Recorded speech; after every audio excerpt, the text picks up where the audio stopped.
Muy buenas noches, señoras, caballeros, bienvenidos al Gato al Agua. En este momento son 158 las víctimas mortales de las inundaciones de estos días, de los cuales 155 en la provincia de Valencia, y todos los alcaldes de las localidades más afectadas, desde Chiva hasta Paiporta, están contando cosas terroríficas, con lo cual bien podemos hacernos a la idea de que las cifras que conozcamos finalmente el lunes o el martes serán terroríficas. Si llegamos a conocer las cifras el lunes o el martes, porque la cantidad de barro acumulado, de escombros, de coches, etcétera, es tan descomunal que no hay por dónde meter mano allí. Sí que han encontrado dónde meter mano la casta gobernante. El gobierno ha aprovechado la calamidad para tomar al asalto el Consejo de Radio Televisión Española. Yo, por cierto, ayer decía, pensando en el Consejo antiguo, que no tenían sueldo, solo cobraban dietas, pero que va, esto sí, 100.000 napos al año que se van a llevar, cada uno. Ha aprovechado la calamidad para subirnos a todos el gasóleo, ha aprovechado la calamidad para confirmar al director adjunto operativo de la policía varios años más, saltándose la fecha de jubilación. O sea, hay que no pierden el tiempo, sí que lo pierden al parecer, sin embargo, en lo que son sus obligaciones. El otro día decía en el Congreso una diputada de Sumar, aquí no estamos para achicar agua. Vamos a ver, no puedo extender el reproche al conjunto de la clase política porque sería injusto para con PP y Vox, Vox y PP, que se quitaron del medio muy oportunamente. Pero en cuanto a la gente que nos gobierna, decíamos ayer y repetimos hoy, y me temo que mañana será todavía peor, que es difícil encontrar gente más miserable. Tanto que ha llegado al extremo de juguetear con el asunto de las cronologías, de las alarmas, de la UME y tal, para echarle la culpa al gobierno valenciano, que es del PP, de lo que ha pasado. Por cierto, ya que estamos, había polémica con el asunto de cuándo pide el gobierno valenciano la llegada de la UME. Y sale el ministro Torres, de la Memoria Democrática, a decir que lo pidió a las 8:30. La delegada del gobierno publicó en X que es a las 3:15 cuando lo pidió el gobierno valenciano. Bueno, mire, este es el nivel. ¿Qué quiere usted que le diga? Ahora lo que tenemos es un montón de gente desesperada, gente que lo ha perdido absolutamente todo. Los que tenemos allí, familia o amigos, estamos recibiendo, aparte de un montón de imágenes absolutamente desoladoras, la preocupación natural por todos y cada uno de ellos y los que les rodean, y noticias pésimas que se agravan a cada instante. La última, la entrada al rescate de vehículos, donde hay un montón de gente dentro, gente que ha muerto evidentemente. Bueno, nosotros hoy vamos a tratar, como hicimos ayer, de no entrar en la polémica política absurda de si la alerta se dio una hora antes o después. Yo querría subrayar un asunto, que a lo mejor le parece esto un poco extemporáneo, pero le aseguro que no lo es. El hombre moderno tiene una enorme dificultad para encajar la tragedia. Le resulta muy difícil pensar que ocurran cosas en las que uno no tiene posibilidad de acción alguna, y sin embargo eso ocurre. Es la condición misma del ser humano. Al final hay cosas que son mucho más fuertes que tú, y una catástrofe natural es mucho más fuerte que tú. ¿Esto significa que no se puede hacer nada? No, por supuesto. Para eso inventamos protocolos de emergencia y ese tipo de cosas, ¿no? Pero al final hay una reflexión que va mucho más allá de lo político, de lo sociológico, de lo económico. Y es que nuestra vida está en manos de Dios. Y Él sabrá por qué hace las cosas. A nosotros nos resulta muy complicado entenderlos. Y en tal día como hoy y los días que vendrán, aparte de tratar de ayudar lo más posible, tratar de estimular a los responsables políticos para que lo hagan, ante todo y sobre todo conviene recordar a los muertos y a sus familias. Por ellos una oración y toda la ayuda que sea posible. Y Dios quiera que ese número de fallecidos se quede como está.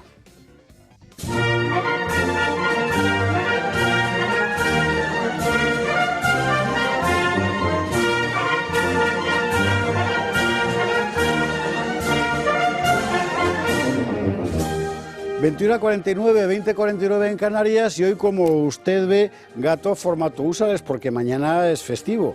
Mañana, en lugar del Gato al Agua, emitiremos una película documental, Caballeros de Santiago, dirigida por Ana López Martín, en la que tuve el orgullo de participar como co-guionista y como asesor histórico.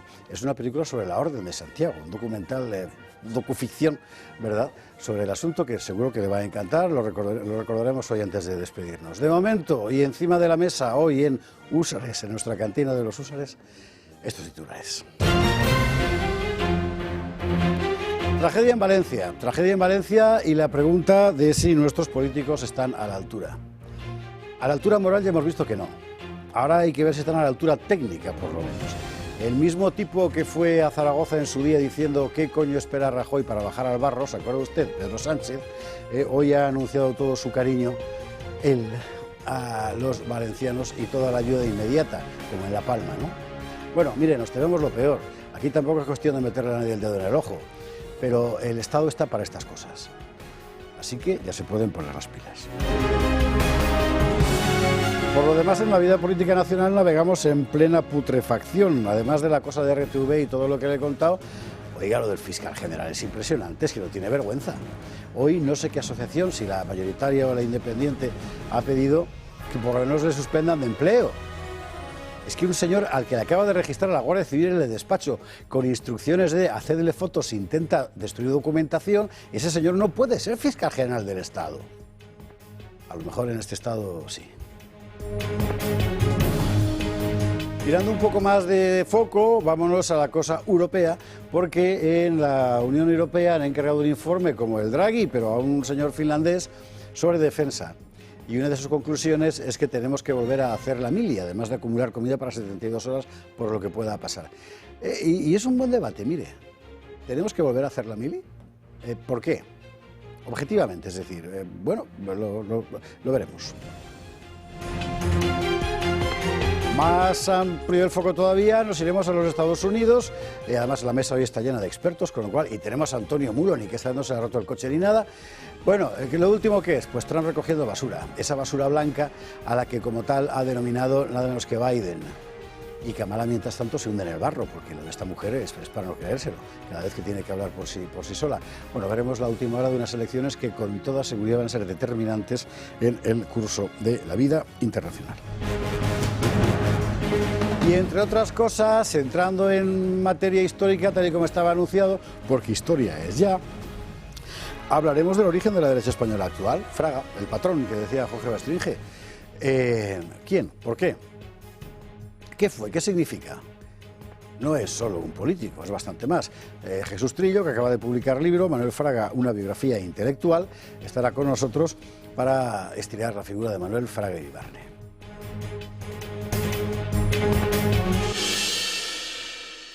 Y veremos todo esto con tres antifraguistas confesos, como son Pedro Fernández Barbadilla. Muy buenas noches, ¿cómo estás? Buenas noches, José Javier, Adolfo, Carlos, Alteza Serenísima. Hijo de perra. Nos sentimos muy honrados de estar aquí sentados junto a vuestra beatitud. Pedro, de verdad, vete un poco a... Oye. Es que los de Bilbao con los cantabritos, pues ya se sabe lo que hacemos. Santanderino. Sí, bueno, sí. Bueno, esto es un chiste privado que usted probablemente habrá entendido o quizá no. Y estará pensando, pero a Barbadillo, ¿qué le han puesto en el vino? Pues uno sabe lo mejor, que aún no lo ha probado. Ya verá cuando lo pruebe. Pedro, bienvenido, buenas noches. Don Carlos Esteban, ¿cómo estás? Muy bien, estupendamente. Encantado de compartir mesa con su excelencia. Que, bueno, cada vez que viene, pues en medios le nombran una cosa nueva. Y ¿verdad? Estoy esperando a que llegue a emperador del Sacro Imperio. Carlos, yo preferiría emperatriz de Austria. Yo creo que es un cargo que más, sí, a mí preferiría recuperar el Sacro Imperio. Lo de Austria-Hungría yo digo por mi egoísmo puro. José Antonio Fuster, reverenda madre, ¿cómo estás? Pues estoy aparte de las bromas, porque es que además, en fin, es que os reís de mí, pobrecito de mí, cuando me caen estos cargos, estas responsabilidades, pero... Es el precio del poder. Es el precio del poder. Tener que sufrir los dardos del vulgo. Pero mira, fíjate que estaba pensando en el editorial de José Javier, cuando ha cargado contra la clase política, y claro, en ese momento me he reconocido como clase política, y he pensado, Dios me libre. Dios me libre de una tragedia nacional como esta, Dios me libre inmiscuirme en la labor de los profesionales.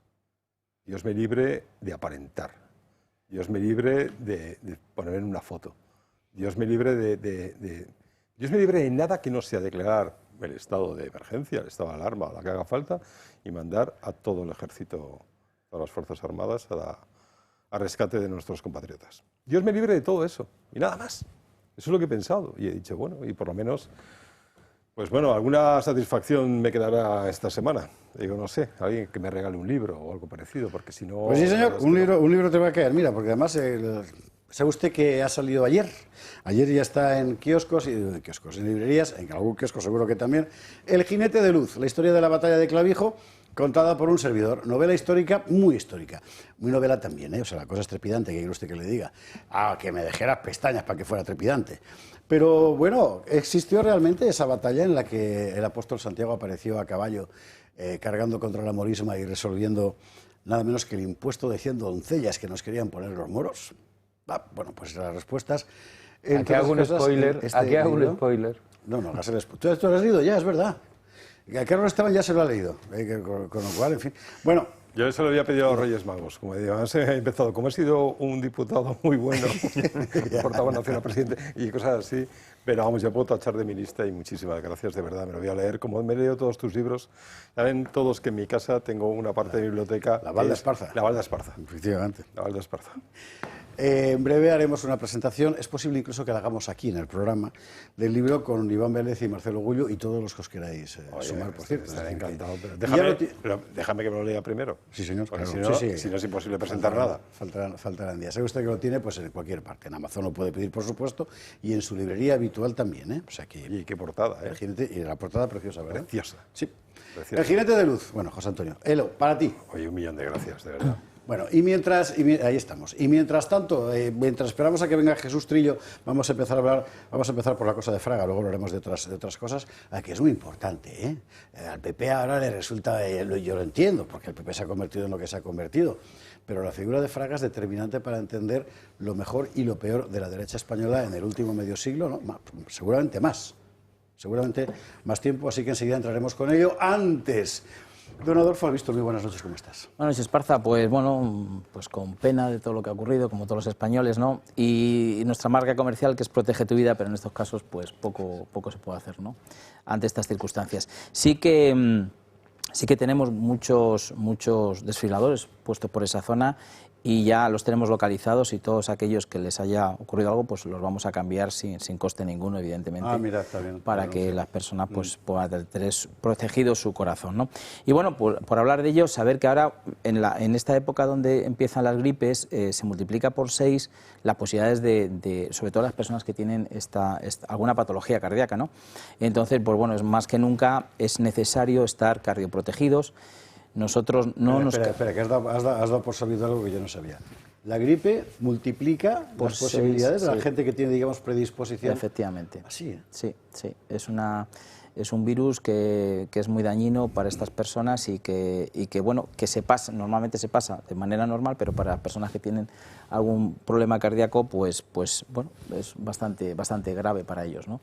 Y aquellas personas, evidentemente, pues con estos diabetes, sí. Todas estas cosas. Bueno, entonces no nos cansaremos de decir que tengamos el fiador cerquita, es decir, los servicios de emergencia son los primeros que nos dicen que debíamos de tenerlos, que no sabemos por qué todavía no existe una legislación, y por aquí tenemos algún político que tome nota para que no de manera obligatoria, sino para que se pongan que se puedan tener en las comunidades de vecinos, en aquellos lugares donde sí que está colocado en sitios donde hay mucha gente, ¿no? Siempre decimos que bueno, pues donde hay un concierto, donde hay en un aeropuerto, en un metro, en un centro comercial grande.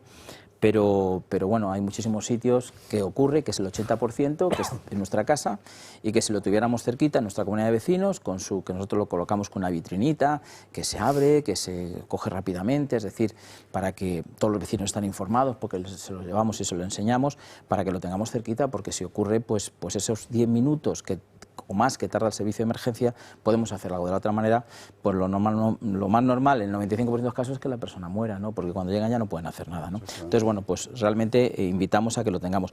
Y luego, por otro lado, este dispositivo, que está muy bien, evidentemente, a mí me han preguntado, oye, pero esto sustituye... No, vamos a ver, esto es un electrocardiograma muy sencillo, que lo que te va a dar simplemente si tienes algún tipo de arritmia.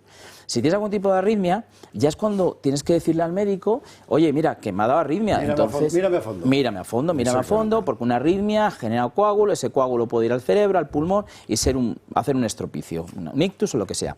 Así que también decimos Igual que tenemos el tensiómetro, que en este caso nosotros ya sabéis que os lo regalamos con la compra de cualquiera de los dos aparatos estos, pues tenemos que tener para medirnos un poquito si tenemos arritmias, que ahora son muchas. Así que nada, os animo a que tengamos el desfibrilador, tengamos nuestro electrocardiograma y siempre, como siempre, de regalo, pues el tensiómetro. El tensiómetro, claro, y ese anuncio de Protege tu Vida, de que los aparatos dañados en las inundaciones en Valencia los renuevan sin coste, que me parece una iniciativa fantástica, como por cierto la de todas esas entidades que han anunciado que los pagos pendientes de empresas, etcétera, que no, seguros y demás, que no vayan a poder satisfacerse, van a hacer una moratoria. Bien. Y la agencia tributaria también, María Jesús. Pásate por allá a mirar y verás lo que hay. O sea, hay gente que lo ha perdido todo y a la que le vas a hacer pagar el trimestre que viene. ¿De verdad? ¿En serio? ¿Y el pendiente del IRPF? ¿De verdad se lo vas a hacer pagar? Yo sé que tú por ti lo harías, pero mira un poco a tu alrededor. O sea, aquí se tiene que mover todo el mundo. La agencia tributaria también.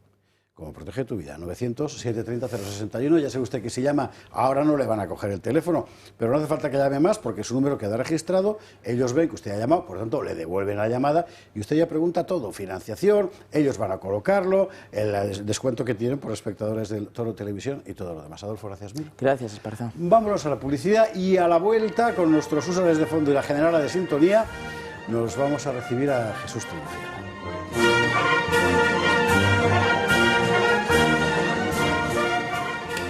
22:05, 21:05 en Canarias, gato de jueves, que hoy hemos adaptado el formato Úsares porque mañana es festivo. Les recuerdo que mañana a estas horas, en lugar del gato, veremos la película documental, una docuficción, porque tiene trama de ficción, con Eloy Arenas de protagonista, nada menos, Caballeros de Santiago, que es una historia de la Orden de Santiago. Para los que no seáis habituales del gato de los viernes, pues os cuento que toda esta parafernalia que tenemos alrededor obedece a que los viernes, hoy, los jueves, estrenamos hace tiempo un formato particular de Gato al Agua, al que denominamos de los Úsares, por una cosa muy pedante, por la escuela literaria francesa y tal, pero rápidamente, dado el carácter atrabiliariamente marcial de nuestras mendagerendas, pues fue convirtiéndose en los Úsares de verdad. Y a partir de los Úsares de nuestro padrino Augusto Ferrer Dalmau, aquí puestos en pantalla, y el Úsar primigenio de la madrina del programa, Paz, empezó a surgir el batallón que se está formando ahora mismo encima de esta mesa, que a Jesús Trillo le ha dejado completamente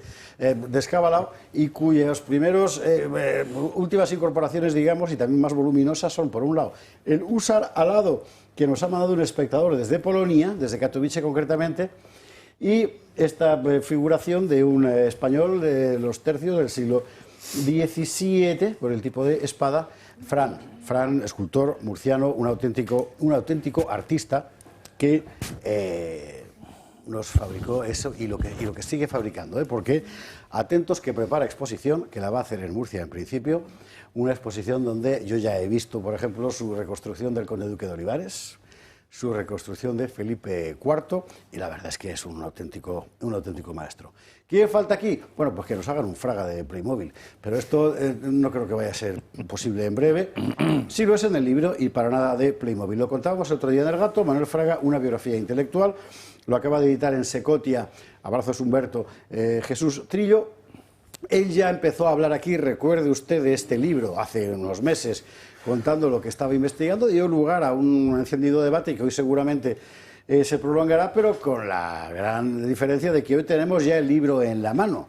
Este libro de cerca de 500 páginas, que es un repaso por la biografía personal, política y sobre todo intelectual, que es la que siempre suele dejarse al margen de un personaje que fue absolutamente clave en la historia de la derecha española. Don Jesús Trillo, ¿cómo estás? Muy bien, buenas noches. Si es que son noches buenas, porque la verdad... Perdonadme que empiece recordando a la catástrofe. Hemos empezado el programa así, hemos puesto el crespón negro encima de la bandera claro, ya de la lo Cruz de veo. Borgoña precisamente por eso. Pero y dejarme que diga simplemente una cosita, y es que la verdad me ha indignado bastante ver a determinadas gentes por la calle vestida de muertos y Eso tal, es otra guerra, sí, celebrando el Halloween cuando aún no hemos enterrado a la gente de Valencia, ¿no? Pero en fin, ¿qué se va a hacer? Pues efectivamente. Bueno, ¡Hala! O sea, toda la gente que está aquí sentada, yo no, pero todos los demás son muy antifraguistas, así que tienes que empezar a defenderte ahora. Son antifraguistas. Mucho, todos Muy bien. los tres estos. Bueno, yo creo que Fraga es un personaje fundamental en la historia del siglo XX español, de la segunda parte del siglo XX español, en la transición y sobre todo es fundamental en la historia de la derecha española. Yo creo que es el personaje que integra a la derecha española en la transición democrática, en la Constitución de 1978 y que por lo tanto pues es un hombre que es por eso, o debe ser en mi opinión, reconocido por parte de la derecha española, el centro derecha, mejor dicho, porque a él ya sabes que le gusta hablar del centro. Vale, aquí te voy a hacer yo la primera objeción, porque efectivamente esto yo creo que objetivamente es así, visto mucho más con perspectiva histórica, pero hay que recordar que en aquel momento el sistema decide que va a tener una derecha que no es la derecha real, o sea, los Areilza, Garrigues, Fraga, etcétera, sino que es una derecha inventada, que es la gente que venía del movimiento, fundamentalmente desideologizados, Suárez, Martín Villa, Rosón, etcétera, y alguien, podemos concentrarlo en Juan Carlos de Borbón, dice, no, la derecha que yo quiero no es esa, son estos. Eso es verdad, pero no obstante, te recuerdo que cuando se produce la llegada de Suárez, cuando se convocan elecciones en el año 77, Fraga, que entonces tenía un grupo que se llamaba Reforma Democrática y un grupo de estudios que se llamaba GODSA, decide pensar que no se podía dejar al margen de la participación política en el nuevo sistema que venía a la gente que, al fin y al cabo, ya conformaba la mayoría natural española hasta ese momento, sociológica, sobre todo a los políticos procedentes del régimen de Franco que tenían valor por sí mismos, ¿no? Me refiero a los que en principio formaron el grupo de Alianza Popular, los famosos siete magníficos. Estamos hablando de Laureano López Rodó, Gonzalo Fernández de la Mora, Cruz Martínez de Esteruelas, Enrique Tomás de Carranza, Federico Silva Muñoz. Pero todo aprobado. Pero bueno, aprobado. A toda una serie de políticos que al fin y al cabo eran los que habían posibilitado aquella transición, porque al fin y al cabo la transición política española a la democracia, no lo olvidemos, lo hicieron los franquistas. Cualquier otra cosa es simplemente un espejismo histórico, ¿no? Esa es la realidad. Y bueno, dentro de eso, efectivamente, Fraga no fue el elegido por el rey Juan Carlos. Yo diría que Fraga, y lo cuento en el libro con bastante detalle, por cierto, Fraga no fue el elegido por los Estados Unidos, no fue elegido especialmente por Henry Kissinger, etcétera, y por tanto Fraga pues no le tocó eso. Pero sin embargo, una vez que se produjo la aprobación de la Constitución del 78 y se llegó a las elecciones de 1982, cuando el Partido Socialista alcanzó una mayoría absoluta tremenda, el partido que le siguió fue Alianza Popular. Recordaréis que estamos hablando de que doblaba en escaños el PSOE al PP, pero a su vez el PP también no solamente doblaba, sino que multiplicaba a lo que quedaba del centro de Suárez. Que se había auto Por tanto, la derecha real surgió ahí con Fraga, ¿no? Luego se fue consolidando, llegó la refundación del Partido Popular, donde ya sí que es todo el centro derecha, entendiendo por tal lo que hay desde el PSOE hasta, digamos, hasta los bordes de la derecha del régimen, y bueno, eso es lo que Fraga representó.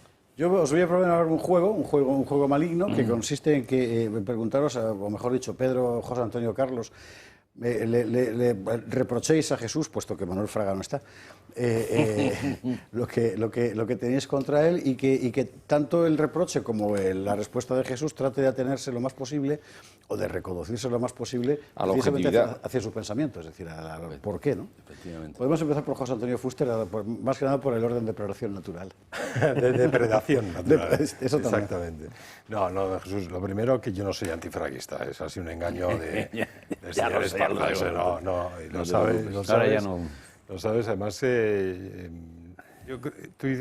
la tesis tuya, las consideraciones jurídico-políticas en torno a la figura de Manuel Fraga, o sea, lo que era el pensamiento de Manuel Fraga, sí que yo tengo... Yo acuerdo, a ver, para ponerte, acabas de citar aquellas elecciones en las que gana el PSOE por una abrumadora mayoría, la Alianza Popular en ese momento se convierte en el partido líder de la oposición. Yo me acuerdo muy bien de aquella portada del ABC de Mingote, en el cual el PSOE, abrumado por el peso de la púrpura, por así decirlo, era uno de los leones que estaba mirando al suelo, y el otro león era el de la Alianza Popular, que le estaba rugiendo. Y sin embargo no fue así en la realidad. No esa derecha inventada, esa derecha que reunía muchísimas, esa derecha que se fue al centro, abandonando en buena parte, dejando huérfanos a mucha gente que se consideraba de derechas, con la mayor de las naturalidades, no hizo esa oposición hasta muchos años después, de verdad, esa oposición a lo que era el socialismo, a esa idea de cambiar España, que España no la reconocía ni la madre que lo parió. ¿Por qué Fraga permitió, quería él, de verdad, que España no la reconociera ni la madre que la parió? No, yo creo que Fraga no jugó eso. Fraga se opuso radicalmente al socialismo desde el primer día. De hecho, sus escritos de esa época lo demuestran. El socialismo ha muerto, derecha, izquierda, etc. Fraga consideraba que no... Fraga tiene un estudio sobre el nuevo socialismo que está aquí reflejado, que es francamente bastante visionario, ¿no? En donde hablaba de un socialismo marxista, un socialismo revolucionario, un socialismo de clase. Hemos pasado a un socialismo nihilista, basado en temas como el género, etc. Es decir, que Fraga todo eso ya lo vio y era opuesto a eso. He de recordarte que Fraga fue líder de la oposición hasta que dijeron que Fraga tenía un techo. Sí. Fraga intentó todo. Fraga se opuso a la ley del divorcio. Fraga se opuso a la ley del aborto, de manera radical. Impugnó la ley del aborto. Fraga se opuso a todas las modificaciones que en lo que es la hegemonía cultural, hoy por hoy el Partido Socialista ha ido imponiendo, después de que Fraga saliera de allí, ¿no? Obviamente, porque Fraga estuvo hasta el tiempo que le permitió el establishment, que no es su partido, sino el establishment, digamos en términos genéricos, le permitió estar, ¿no? En el año 86 se fue, en el año 87 él ya hizo la refundación, el año volvió, acordaros. Sí, perfectamente. Hizo la refundación, en esa refundación introdujo dentro de la derecha a los cristianos, introdujo a los liberales y ya aquello fue, digamos, todo el centro derecha español. Y bueno, él se quitó de en medio y se fue a hacer su periplo gallego, su última etapa de su vida, que como conocéis es el tema de Galicia. Pero Fraga nunca dejó de ser de un hombre de derecha. Sí que es verdad que de centro, como alguna vez hemos coincidido, José Javier y yo, hablando de este tema, en una forma de centro, él leía el centro como huida de los extremos. Él hablaba de centro como actitud, más que como... Exacto, no como ideología. Sí, ¿te acuerdas? Sí. Sí.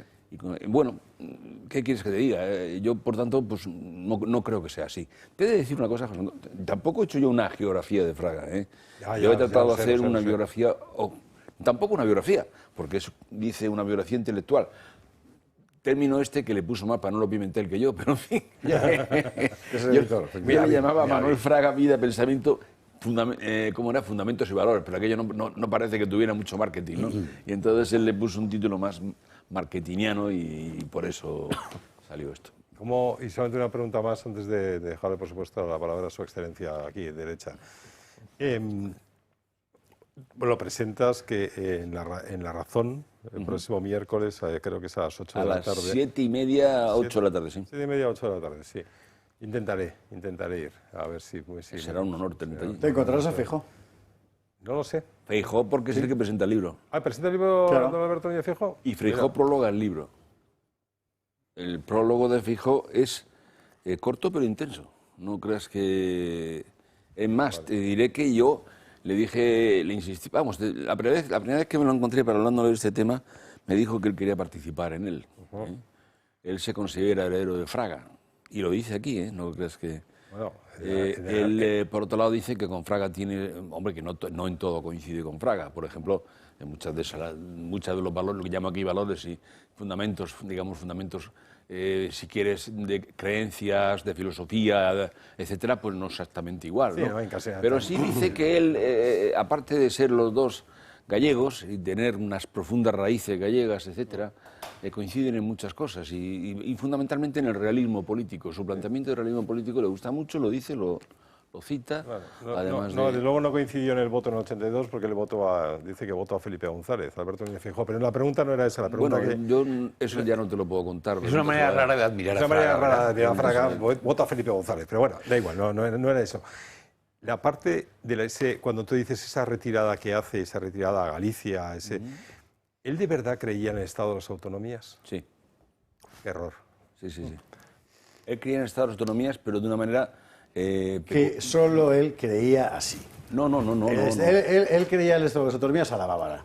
No, vamos a ver, José Javier. Al estilo de Yo voy a publicar sus artículos contra el título actual de la Constitución, en el momento de la ponencia constitucional. Déjame que te anuncie un libro. Voy a publicar un libro que se llama Regionalismo Autonómico. Aquí todo el mundo habla de su libro, ¿eh? Esto es una cosa.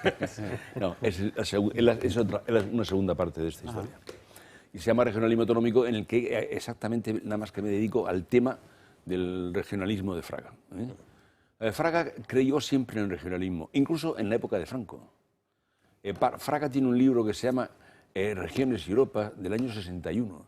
Pero ya en el año 1955, cuando él publica su primera, y según Luis, su sobrino, que creo que lo conoce muy bien, su gran obra, La crisis del Estado, ya Fraga anunciaba su convicción de que el regionalismo era el futuro. Es decir, que él decía que hay una gran crisis del Estado por exceso y por defecto. Por defecto porque no llegan las facultades del Estado a todo y necesita buscar alianzas internacionales, etcétera, como por ejemplo la Unión Europea, desde el punto de vista de los mercados, o la OTAN desde el punto de vista de las alianzas bélicas. Y en el campo de interior lo que se había producido era un anquilosamiento del Estado por engrandecimiento, por deformidad que exigía un proceso de descentralización. Él era muy seguidor de un profesor que hemos estudiado en la Facultad de Derecho, yo creo que todos, ¿no? El profesor Friedrich, que hablaba de que el regionalismo era una forma moderna de limitación del poder y de manifestación democrática, ¿no? ¿Por qué? Porque así como Montesquieu, que lo hizo, ojo, en el espíritu de las leyes, cuando Montesquieu habla de la separación de poderes, en realidad habla del límite del poder, de pouvoir contra el poder, como sabe muy bien en francés nuestro amigo José Javier, ¿no? Entonces, desde dos puntos de vista, desde el punto de vista vertical a través de la separación de poderes, desde el punto de vista horizontal a través de los estados federales, hablaba concretamente de las federaciones, ¿no? Tocqueville siguió esa línea, etcétera. Es decir, hay toda una concepción, digamos, regionalista que no tiene por qué ser en absoluto nacionalista, no tiene nada que ver. Y el problema está en la confusión del regionalismo con el nacionalismo. El nacionalismo es un invento español, fundamentalmente, derivado del principio de las nacionalidades, que es una lógica consecuencia de la sustitución del principio de legitimidad que se hizo de la soberanía, digamos, de la soberanía de los reyes, divina de los reyes, por la soberanía popular o soberanía nacional, ¿no? Y el problema es que se quedó. Y al final, en la propia Revolución Francesa se declaró en la ley de 1789 que a cada nación corresponde un Estado. Claro, la aplicación de eso a estos nacionalistas de manera egoísta, de manera exclusiva o excluyente, no tiene que ver con el regionalismo que postulaba Fraga. Voy a romper vuestra luna de miel intelectual porque son y 21 y estamos hablando del libro de Fraga. Falta por hablar Pedro, falta por hablar Carlos y ahí media nos hemos de ir a la publi, así que vosotros veréis lo que hacéis. Yo me callo. Pedro Fernández Barbadillo. Bueno, muchas gracias, José Javier, vuestra serenidad, gracias por darme el paso. Qué bofetón te voy a meter, Pedro. Hoy, Jesús, yo sinceramente tengo una mala opinión de Fraga porque, vamos, primero práctica, se presentó 4 veces a la presidencia del gobierno, en 4 elecciones, no ganó ninguna, sus compañeros europeos, pues Thatcher, Chirac, Kohl, Cavaco Silva sí tuvieron éxitos y fueron presidentes de gobierno y él luego practicó, bueno, durante el tiempo que le dejaron ser jefe de la oposición, practicó esas escenas de sofá que a muchos nos sacaban de quicio con Felipe González, después de que Alfonso Guerra o Calviño en la televisión española le hubiesen dado a él o a la derecha unas cuantas coces, escena de sofá por la institucionalidad. Lo más claro, pues el referéndum de la OTAN, ni sí ni no, sino abstención. Pero lo que acabas de decir de su conversión regionalista, pues chico, ya es que me lo has puesto imposible de defender. O sea, Fraga, que nos acordamos que es cuando se fue a Galicia, se inventó eso de la administración única, contribuyó primero a que la derecha moderadita se hiciese autonomista. Dice, oye, esto de las autonomías está muy bien, porque hombre, podemos enchufar a la niña en alguna consejería, la empresita puede tener alguna concesión administrativa, tal, pero es que contribuyó a desmantelar el Estado. Él decía que en las autonomías no debía de haber prácticamente que la representación del Estado tenía que dejarse a la comunidad autónoma. Él es el que hace una ley de política lingüística calcada de este individuo, de Jordi Pujol y demás. Bueno, eso lo ha comentado, por ejemplo, aquí Gloria Lago. No, pero yo es que Responde Jesús. de Fraga encuentro muy poco que defender y sobre todo... me dices que prologa tu libro Alberto Núñez Feijóo. Sí. ¿Qué pasa con Mariano Rajoy, criatura de Fraga? Bueno, Mariano Rajoy es criatura de Fraga, pero no querida por Fraga. Hablemos claro. Yo creo en este libro, como te digo, que pretendo ser objetivo y digo las cosas como son. No hablo de Mariano Rajoy porque no viene a cuento ahora tampoco, en fin, enemistar o abrir una herida que no sé si existió, o sí sé, pero no merece la pena abrirla. ¿Me explico? Pero lo que has dicho, pues hombre, vamos a ver. Fraga efectivamente perdió 4 elecciones. Fraga fue utilizado muchas veces. Fraga cometió errores. Fraga se dejó embaucar, por ejemplo, cuando se muere Franco, lo hacen vicepresidente del gobierno. Como él dice, cuando se da cuenta de que en definitiva le están tomando el pelo y no va a ser el elegido, para desbrozar monte. Pero mira, aunque sea para desbrozar monte, para algo he servido. Fraga, a pesar de su talante de hombre fuerte, tal, era un hombre mucho más humilde de lo que parece. Y era capaz de renunciar al poder, y de hecho lo hizo, ¿no? Y disfrutaba con el poder regional, por supuesto que sí. Y le gustaba Galicia y su país, sí. Le gustaban las autonomías, sí. Pero es que a muchos nos gustan, a mí también. Entonces, claro, son dos formas de ver las cosas de manera distinta. Yo comprendo que a ti no te gustan el Estado de las autonomías. A mí, en un Estado de las autonomías, en la forma en la que Fraga la concebía, sí me gusta, y mucho. Y es más, creo que la salvación de la democracia española hoy, con este señor que nos gobierna y que ha intentado utilizar todas las colonizaciones del poder posible, invadiendo todas las esferas del poder, solamente se salva por las autonomías que gobierna el Partido Popular. Y que antes gobernaba con Vox. Por cierto, en mi opinión, en un gran pacto que fue una pena que se rompiese. Don Carlos Esteban, última pregunta y 4 minutos nos quedan. Vamos a ver, muere Franco, empieza la transición. Nos encontramos en un país que es sociológicamente de derechas, que dice amén a todo, a la ley de tal, a los referéndums, porque lo dice el sucesor de Franco, seamos claros, o por lo menos un país, digamos, suficientemente conservador. Sí. Fraga lo tiene absolutamente todo para llevarse el gato al agua, por decirlo así, y su plan estratégico, digamos, del partido, lo que hace es convertirlo en lo que tenemos hoy. Es decir, es un partido... Él, por ejemplo, acabas de recordar que votó en contra de la ley de divorcio, y hoy tenemos un partido que cuando ha gobernado no ha tocado una sola ley ideológica de los socialistas, y vamos, con Feijóo ya ni hablamos, es decir, que cualquier cosa que se os ocurra es partidario. Entonces yo no sé en qué sentido, es decir, si tú crees que se equivocó por lo menos en esa visión de futuro. No, yo creo que estamos trayendo a Fraga a un partido que no es el partido de Fraga. Es que yo creo que estáis haciendo... Y perdonadme por la expresión, un prejuicio, ¿no? En fin, entiéndeme. No, si es posible, Carlos, perfectamente lo que quiero decir es que Fraga no es quien gobierna el Partido Popular desde el año 1987. Es decir, Fraga se gobierna en Galicia y se acabó. Es decir, y nada más. No, pero hombre, es el que lo funda y el que supongo que Fraga, le da su... Fraga, yo en el libro cuento una cosa muy atrevida, y es que Fraga formaba parte de las familias políticas, entre las familias políticas del régimen de Franco, de todas ellas, de alguna manera. Y de ninguna. Pero quizás la que más, de la familia que nunca se ha mencionado, por lo menos Armando de Miguel no mencionaba, os acordáis del famoso libro de Armando de Miguel, ¿no? Que es la familia militar. Fraga pensaba que España era un país de segunda división, no sería nunca de primera hasta que tuviera la bomba atómica. Hablando en plata. Él estuvo implicado con el general Muñoz Grandes y con el almirante Nieto Antúnez en el proyecto Albero. A Fraga aquello le costó la enemistad perpetua y eterna de los Estados Unidos. El proyecto, Jesús, que los espectadores de este programa irán muy fino. El proyecto Islero. Perdóname, Albero ha dicho, tienes toda la razón, Islero. Pero, el toro que mató en aquella tarde aciaga en Linares, ¿no? Bueno, bien, estaban en... y entonces, eso le costó la enemiga. no por los Estados Unidos, pero sí al menos del señor Kissinger, ¿no? Yo en el libro cuento testimonios de la oposición a Fraga permanente de estos señores durante toda su etapa. Por eso Fraga hizo un artículo, también es verdad que él era absolutamente políticamente incorrecto, ¿no?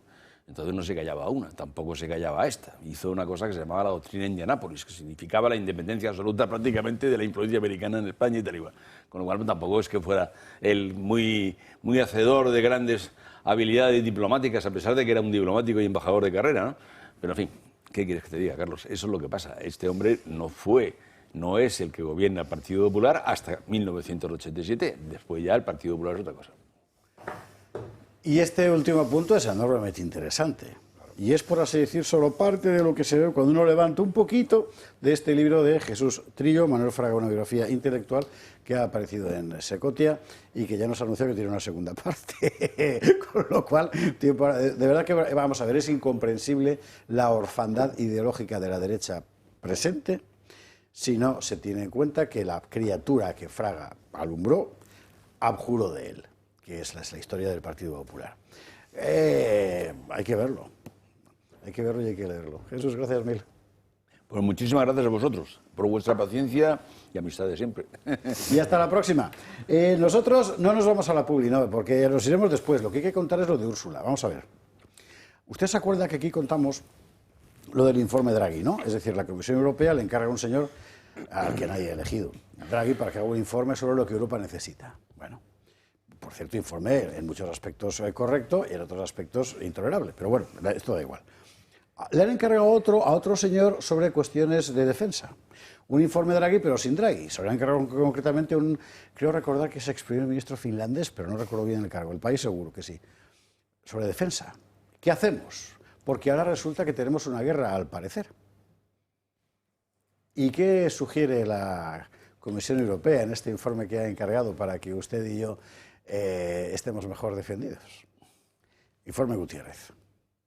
La Comisión Europea ya tiene su hoja de ruta en materia de defensa y de seguridad para los próximos 5 años. Von der Leyen encargó al ex primer ministro de Finlandia, Sauli Niinisto, un informe que contemplara un diagnóstico, exigencias y recomendaciones sobre esta materia a nivel europeo. Veamos los puntos más relevantes. Primero, el informe propone un servicio de inteligencia común. No sería una CIA europea, sino un ente que maximice la cooperación entre las inteligencias de los Estados miembros. La UE no tendría su propio elenco de agentes, sino que estos seguirían trabajando para cada una de sus naciones para luego colaborar entre sí. Segundo, el texto ve a Rusia como una amenaza militar real para el conjunto de la Unión.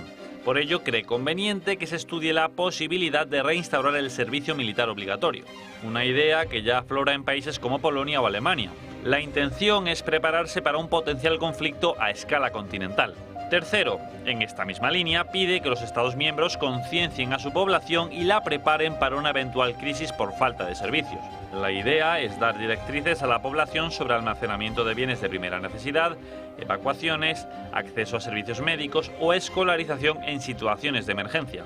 El objetivo es que los hogares puedan ser autosuficientes durante al menos 72 horas ante la posible ausencia de servicios básicos. Sauli Niinisto también aboga por aumentar el gasto en defensa con respecto al PIB de la Unión Europea. Idem le pide a la OTAN. Apuesta por empezar con llegar al 2% que los aliados acordaron hace ya una década, pero que no se ha cumplido. España, por ejemplo, tendría que multiplicar casi por 2 esta partida, pues apenas destina el 1,2% del PIB. Es la cifra más baja de la OTAN. La justificación para el aumento es que Europa ha de poder defenderse por sí misma y no tener que contar con la protección de Estados Unidos. Según el estudio, los conflictos en Ucrania y en Oriente Medio urgen a esta mayor inversión. Quinto, el autor insiste en que bajo ningún concepto se puede dejar caer a Ucrania. Afirma que hay que continuar e incluso aumentar el apoyo armamentístico y económico a Zelensky para que mantenga viva la lucha contra Putin. Esgrime que hay que hacerlo porque de perder Ucrania, la guerra podría llegar a la Unión Europea. Mire, sobre esto último, usted ya sabe lo que yo pienso. O sea, hemos declarado la guerra de facto a un país que no era enemigo para defender a un país que no era aliado. Y ahora nos preocupa que nuestra apuesta vaya a salir mal. Pues me parece que aquí alguien debería reflexionar, ¿no? Pero bueno, luego te llaman putinejo y esas cosas. ¿Cómo lo veis esta alerta europea sobre la cuestión de defensa? Dale, que el que más se ha reído ha sido Carlos mientras estaban... Pues a la rompe el hielo, Es que por así decirlo. es absurdo. Aparte de que al final, efectivamente, estoy absolutamente de acuerdo contigo. Lo que ha conseguido Europa es que en esto ganen todos, menos Europa. Es decir, que al final los que han tenido que revisar al alza el crecimiento de esa economía que íbamos a destrozar completamente, que era la rusa, ha sido el FMI, creo que es. Ha aguantado perfectamente y está montando su propio chiringo con China y con todos los BRICS. Estados Unidos, pues, en fin, ha conseguido mantener por lo menos ocupadito y desangrándose a su enemigo ruso, ha conseguido que Europa le tenga que comprar el gas, ha conseguido que las empresas europeas se vayan para allá. Es decir, han ganado todos menos Europa. Europa no ha hecho otra cosa que perder. Alemania está absolutamente desfondada. En la gran locomotora industrial ya prácticamente no tiene industria, se han ido para Estados Unidos o están a la cuarta pregunta. Entonces, bueno, quitando eso, es decir, todo lo que es compartir un servicio único de inteligencia, ya lo veo claramente, los franceses y los ingleses y los españoles compartiendo, compartiendo los secretos, vamos, me lo creo completamente. La cuestión del servicio militar me deja el corazón partido, porque yo le reconozco muchas ventajas y muchos beneficios al servicio militar. Y también creo que ha supuesto muchas desventajas y un cierto deterioro en la juventud su abolición, pero creo sinceramente que, digamos que ese servicio militar y en general un ejército presupone un patriotismo. Y no existe un patriotismo europeo por más que lo pinten. Y no me imagino yo realmente a los españoles de 20 años dispuestos bajo la bandera de las estrellas a morir por Ucrania. Me parece que está planteado para otra cosa, no para la Europa real. Señores. Bueno, pues este plan demuestra que por parte de la Unión Europea y de sus élites, estas por fin se han dado cuenta de que no se puede construir un país o unos países, no se pueden mantener las naciones pues con el wokismo, con los días del orgullo LGTBI-JK, y que hay que ir a otras cosas, incluso a las viejas acciones del servicio militar obligatorio, que yo creo... Que sería woke. Eso es ese es el problema, Pedro. Es que sería woke, como es lo que ha pasado en Estados Unidos. Exacto. En Estados Unidos. Bueno, yo es que además no creo que el servicio militar tenga esas virtudes que tú le has dicho, porque precisamente la mayor parte del activismo terrorista de ETA en los años 70 y 80 pues había hecho... Bueno, yo no digo que no tuviera puntos negativos, pero ese me parece relativamente pequeño para una cosa... Yo es que no lo veo tan... Yo no lo veo tan positivo, la verdad. Sí. Claro, del conjunto de españoles que han hecho la mili, ¿verdad?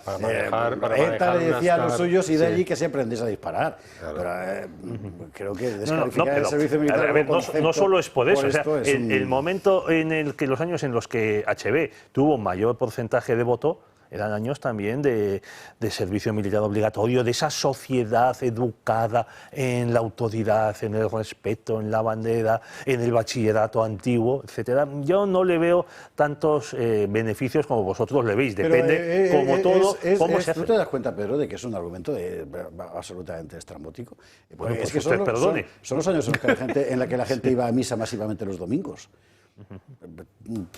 ¿Podemos hacer también el mismo? Sí, pues efectivamente. O sea, España era el país más católico de Europa y a la vez ese país católico no solo votaba al socialismo una y otra vez, sino que empezaba a descatolizarse por la vía de los hechos. Entonces, empieza a desplomarse completamente. Vamos a ver, o sea, yo lo que quiero decir es que poner dentro de 2 años a los chicos de 20 años que están empezando a hacer la mili y que eso nos va a devolver un país como el que vivieron nuestros abuelos, pues no. Eso creo que no el va a ser objetivo así. de la Unión Europea de todas formas no era este.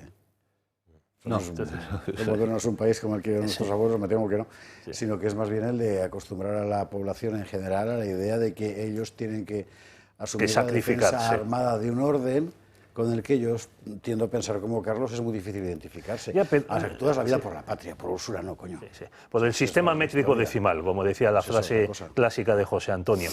Pero insistiendo o hablando más de este asunto, a ver, en el momento en el que creas un servicio militar y a la gente le das unas instrucciones, le das una formación, le enseñas a manejar armas, le hablas de un patriotismo nacional, aunque esté acompasado con el patriotismo europeo, te puede salir literalmente el tiro por la culata.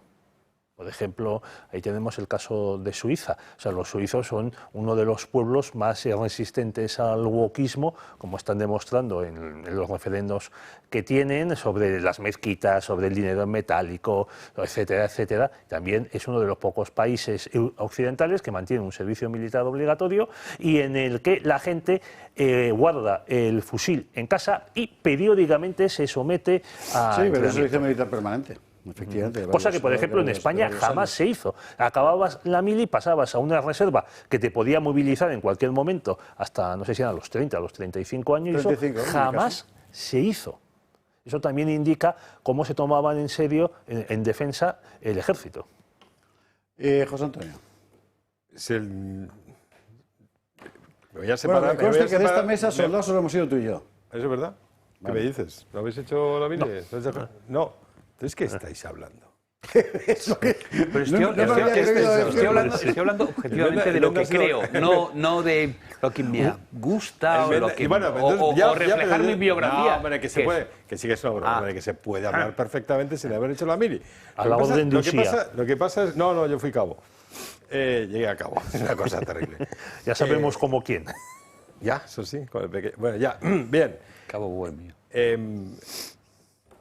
Claro. Yo me voy a separar ahora mismo de mi faceta de portavoz, presidente, lo que sea, Vox. No represento eso porque eso es un debate también que nosotros tenemos y no. Pero, ¿para qué servía la mili?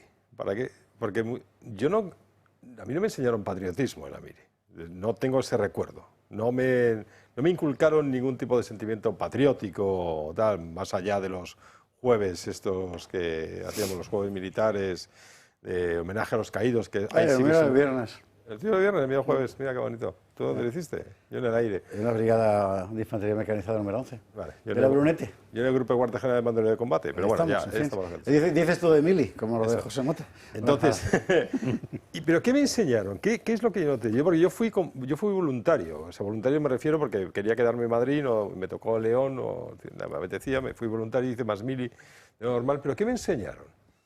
Me enseñaron a frustrarme. Me enseñaron la frustración. Que es maravilloso. Claro. Sí. Me enseñaron disciplina. Me enseñaron jerarquía. Me enseñaron que alguien peor que yo, o en principio peor que yo, si tenía aquí unos galones, podía mandarme. Me enseñaron lo que era obedecer. Me enseñaron a no pedir. Me enseñaron a no rehusar. Me enseñaron a muchísimas cosas. A relacionarte con gente que luego cuando dejas a mili nos resulta que no es de tu ambiente, de tu clase social o de lo que sea, y que no tienes que... No sabes de qué manera. O sea, es que yo... Claro. Pero ya fenomenal, además, con todos los tipos de mi cuartel, y el 80%, 90% no tenían nada que ver conmigo. Pero absolutamente nada que ver conmigo. O sea, había un tío que además era como el jefe de la que pasa de Entrevías. O sea, y bueno, teníamos una relación muy... y tal, y tío Fuster, y tal. Bueno, un tío estupendo. Y me acuerdo de mucha gente de la mili y me acuerdo de sus nombres y apellidos, de los dos. O sea, hay gente que te marca para toda la vida. Eso es lo que aprendí en la mili. Sobre todo frustración, disciplina, jerarquía, mando... Aprendí que es una instancia cohesión regional, que es una instancia de socialización. También. Exacto, es una instancia de socialización y es una enseñanza de vida para el resto del tiempo. Si yo no hubiera hecho la mili, pues muy posiblemente cuando alguien me hubiera ordenado, ahora mismo, ponte al frente de ciertas cosas, yo hubiera dicho, pero vamos a ver. Si me hubiera puesto en plan generación de cristal, yo hubiera dicho, no, hombre, no, pero no sé qué, pero vamos a... No. Y simplemente yo obedezco. Obedezco porque creo en el mando legítimo, creo en las órdenes justas y creo que hay que hacer cuando tú estás... creo en las jerarquías. Entonces, eso es lo que a mí me gustaría trasladar a decir a la gente cuando hablan de la mili. Insisto, no estoy hablando como miembro de Vox ahora mismo, porque en Vox también tenemos ese debate interno y yo no quiero arrogarme ninguna... Está en todo Europa ese debate. Es ese debate, sí, pero nosotros también no lo tenemos resuelto. Hay gente que opina de una manera, gente que opina de otra. Y lo bueno de la democracia interna de los partidos, esa que dicen que no tenemos, si se la tenemos, significa que nos escuchamos unos a los otros y tenemos que llegar a conclusiones finales. Pero es muy interesante, de verdad. Yo reconozco y conozco muchísimos jóvenes que tienen ahora mismo unos valores que pían por unos valores, pían por restaurar algo que ellos tienen nostalgia de algo que no han vivido. Es interesantísimo. Yo veo jóvenes que tienen nostalgia de algo que no han vivido. El modelo TRAT, los TRAT en Estados Unidos, es un movimiento juvenil que tiene nostalgia de algo que no han vivido. Bueno, pues aquí ocurre lo mismo. Y esa gente necesita una mili. Y nosotros necesitamos una mili. Es verdad que tiene muchísimas dificultades en una cosa fundamental, que sería que los políticos serían, si hubiera que ponerlas, serían tan cobardes que permitirían la insumisión, permitirían ¿cómo se llama esa cosa? La objeción de conciencia, permitirían las cosas que no deberían permitirse a la hora de cumplir un servicio militar obligatorio, con lo cual tendríamos incluso una desafección mayor en ciertas regiones de España que sería consentida por el poder. Y ahí tendríamos un enorme problema. Entonces, la mili para mí, pero digo para mí, solo para mí, yo en mi persona, sí, por todo lo bueno que acarrea, todo lo bueno que trae, pero tendría que ser hasta el final. O sea, una mili de verdad. No un... Pasen por aquí. Y una cosa, hombres y mujeres. Señores, a la publicidad. Hay que irse a la publicidad, sí o sí, es un debate que mantendremos. El moderno. En todas partes se está debatiendo esto, pero fíjense. Las mujeres, en todas partes, un país que donde no se suelta el protege a sus debate, mujeres, Alemania, no Francia, merece Italia, la etcétera, pena ha pasado. sobrevivir. Mi hija es Ha oficial, pasado lo mi hija es mismo que oficial aquí, del Ejército Español. que la gente que lo debate que no- reconduce sistemáticamente el debate a sus circunstancias nacionales y no al plano europeo en el que pretende plantearlo la Comisión, cosa que es muy interesante. Me pregunto si los europeos de verdad estamos intelectualmente... no, perdón, vale, rectifico. Me pregunto si es intelectualmente concebible la idea de un ejército popular, esto es nacional, en una instancia que no es nacional y por tanto no es popular. Publi, venga, a la vuelta vamos a preguntar una cosa, hombre, imagínese usted que Isabel la Católica no hubiera sido reina.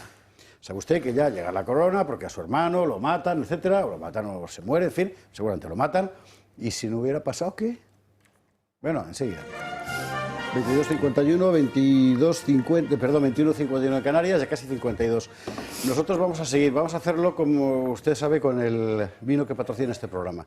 Hay días en los que por la atmósfera general de tragedia hacer publicidad cuesta un poco más, pero bueno, usted nos entenderá y además razón de más precisamente para agradecer a los patrocinadores, que son los que hacen posible al final que este programa salga, ¿no? Y entre ellos usted sabe que el vino de este programa es Tejoneras, que es un vino fastuoso, de los mejores vinos de España, el mejor de la Comunidad de Madrid, a juzgar por sus 107 premios internacionales, el último el Gran Bacchus de Oro del año 24, a su variedad 750 máximo décimo. Es que siempre digo meridio por lo de Gladiator, pero no este solo es máximo décimo sin lo demás. ¿Qué es? Pues esto es una maravilla de vino. Nace ahí, en esa finca que está usted viendo, la finca Tejoneras, en lo que empiezan a ser ya estribaciones de la Sierra de Gredos, en el noroeste de Madrid, un suelo de granito y pizarra maravilloso que lleva manando vino desde mediados del siglo XIX, con uvas garnachas centenarias y las mejores variedades de Syrah, Merlot, en fin, lo mejor de lo mejor que ahora mismo tiene usted en oferta en el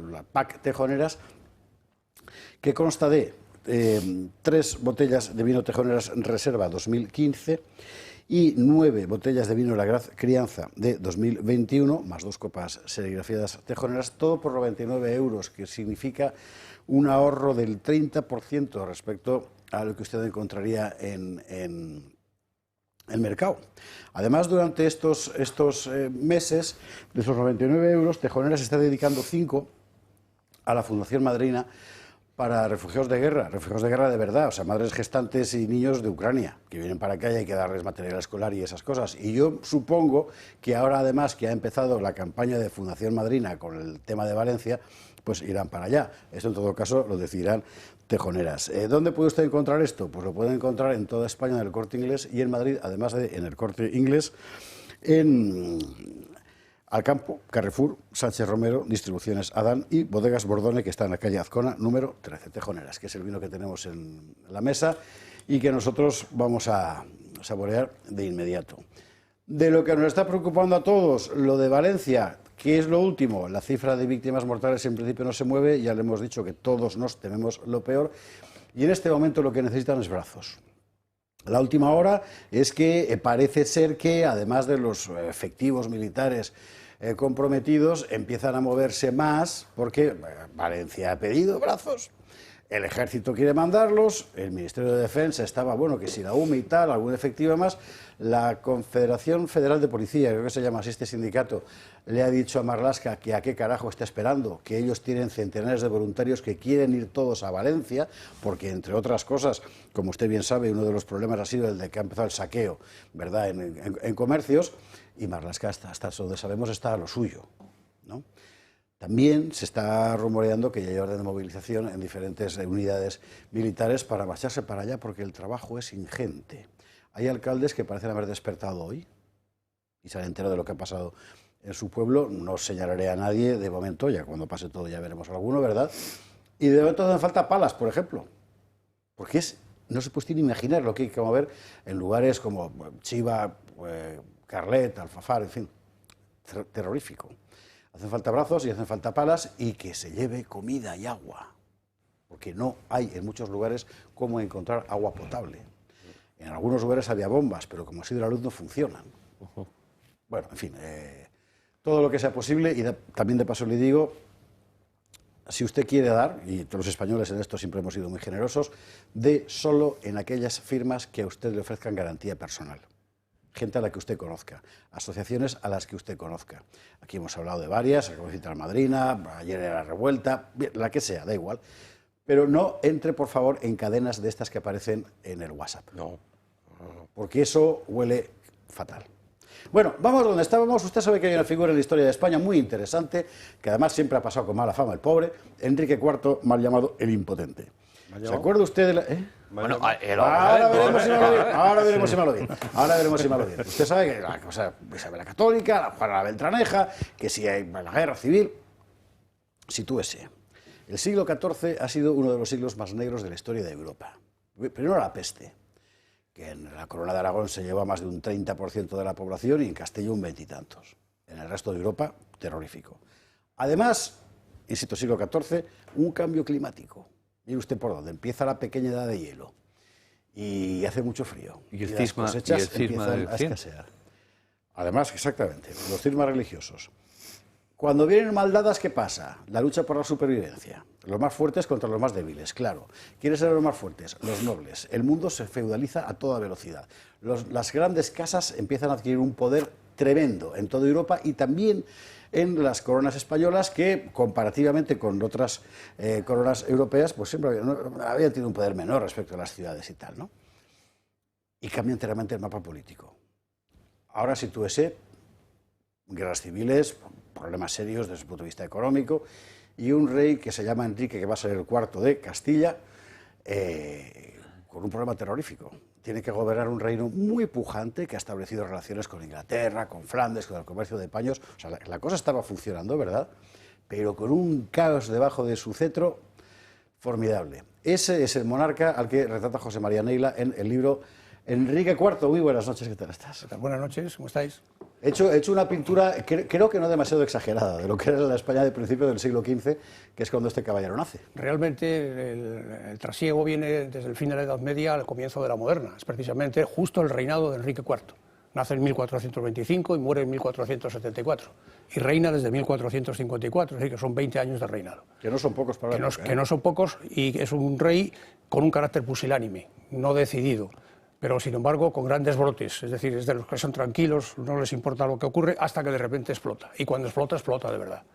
Y eso supone que, teniendo en cuenta que es un rey absolutista, como todos los del momento, y que la corona es un patrimonio de él, es decir, la corona se deja como se deja un caballo o como se deja un castillo, pues surge a su muerte el gran problema de cuál es la sucesión de Enrique, sin olvidar que a lo largo de toda su vida ha habido guerras civiles, porque fundamentalmente hubo dos reyes en Castilla en un momento determinado. Enrique IV, que era el rey legítimo, pero luego el que los nobles nombraron, que fue su hermanastro, Alfonso de Trastámara, al que sus partidarios llamaron Alfonso XII. Es decir, cuando luego viene Alfonso XII el nuestro, el que llamamos Alfonso XII, ya había habido un Alfonso XII entonces, aunque no está en la lista oficial. Y ese es el transcurso que ocurre cuando además empieza a despuntar Isabel, que se casa con Fernando, hermanastra que se casa con Fernando, y todavía no es rey Fernando, y todavía no es reina Isabel.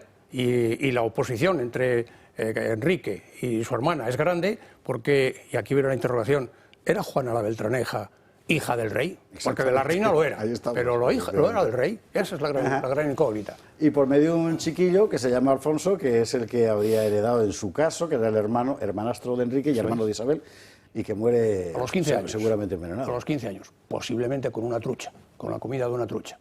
Yo lo narro en novela, es novela, por tanto, histórica, y con todo el rigor absoluto a los hechos contrastados, pero lo que no son hechos contrastados es donde se puede intervenir y elucubrar sobre qué es lo que puede ocurrir y lo que no puede ocurrir. Y eso es lo que narra la novela entera, desde que nace Enrique hasta que muere, y luego un epílogo para decir qué es lo que pasó después. ¿Por qué te has fijado en Enrique IV por no te fijar en Isabel la Católica, que a todo el mundo le habría gustado mucho más? Porque Isabel la Católica tiene muchísimas biografías de cualquier tipo, y Enrique IV no lo tiene, y sin embargo, que yo sepa, y sin embargo es un rey que fue el último rey de Castilla, el último rey efectivo, porque la última reina de Castilla no fue Isabel, porque no era Castilla ya, era Castilla con Aragón. Y Juana, que era la hija que heredó al final las coronas de todos, cuando murió Isabel la Católica en 1504, Navarra aún no estaba incorporada a ninguna corona. 1512. Por tanto, los reyes católicos, que a mí por lo menos cuando estudiaba el bachillerato me indicaron que eran los forjadores de la unidad de España, no, en 1504 Navarra era un rey independiente. Solo en 1515 el rey católico, un año antes de morirse, lo adjudicó, y curiosamente a la corona de Castilla, no a la de Aragón, que él ya tenía. Curiosamente nadie sabe explicar por qué. Pero entonces solamente Juana la Loca es la primera reina de España, tal y como la conocemos. Volvamos a Enrique IV. Un rey pusilánime, dices. Sí.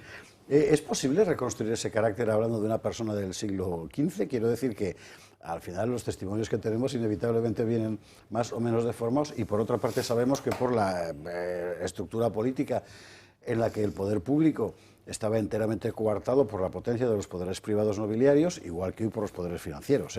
Por lo mismo, la figura de un soberano sin capacidad real, porque las capacidades reales en términos de poder material de un rey del siglo XV eran muy limitadas. El ejército propio era muy pequeño, la hacienda propia era muy pequeño, el poder de la tierra, de la guerra, etcétera, era de estos otros señores. ¿De pusilánime o que trataba de sobrevivir como pudiera? Yo creo que no. Vamos a ver, yo me he basado en los relatos que hay de crónicas de la época, en estudios posteriores y en hechos contrastados que me han denotado cuál era el carácter del rey. Narro un par de ellos o tres como novela en el libro, y hay veces que el rey prefería pasar, es decir, a él lo que le hubiera gustado ser un menestral poderoso, pero no un rey de Castilla con todos los problemas que se le vinieron encima. Y yo creo que en efecto no tenía el carácter mandón, digamos, que tenía su hermanastra Isabel. Vamos, ni por asomo. Sí, efectivamente, eso es verdad. O su... ¿Qué sería? ¿Sería cuñadastro? Fernando. Y es curioso que son ambos dos personajes que desde muy jóvenes tienen una capacidad de poderío impresionante, y Esteban, efectivamente. Y que chocaron entre ellos precisamente por ese carácter duro de los dos, del varón y de la hembra, como se decía entonces. Antes de que pregunten ellos, os voy a preguntar yo lo de la Beltraneja. Vamos a ver. Si tú eres de la LOCSE y posteriores, la cosa es la siguiente. Vale. Enrique no podía tener hijos. Al final tiene una hija. ¿Con el segundo matrimonio? Segundo matrimonio, Juana de Avis. Una niña. Y entonces todo el mundo dice, no es suya, es de un señor de la corte que se llamaba Beltrán de la Cueva. Por tanto se llama Juana la Beltraneja, y a la pobre se le quedó ya en San Benito para toda la vida. Bueno, que hubo una guerra civil en Castilla con este asunto. ¿Tú qué crees? ¿De quién era? Bueno, vamos a ver los hechos contrastados, que es lo que siempre en la historia hay que comprobar, los hechos contrastados. Enrique se casa con su primera mujer, es Blanca de Navarra, Blanca II de Navarra, con la que no tiene hijos y convive durante muchos años. Y al final se declara la nulidad canónica del matrimonio, precisamente porque no tiene descendencia. Vuelve a casarse con Juana de Avis. Sí, pero escucha, el argumento es que, si no me recuerdo mal, él no podía tener descendencia solo con ella. Bueno, eso decía en efecto la bula que se despidió. Sí. Pero luego se casa con Juana de Avis. Y Juana de Avis está también conviviendo con ella y 5 años sin descendencia tampoco. Y de repente nace una niña, de repente.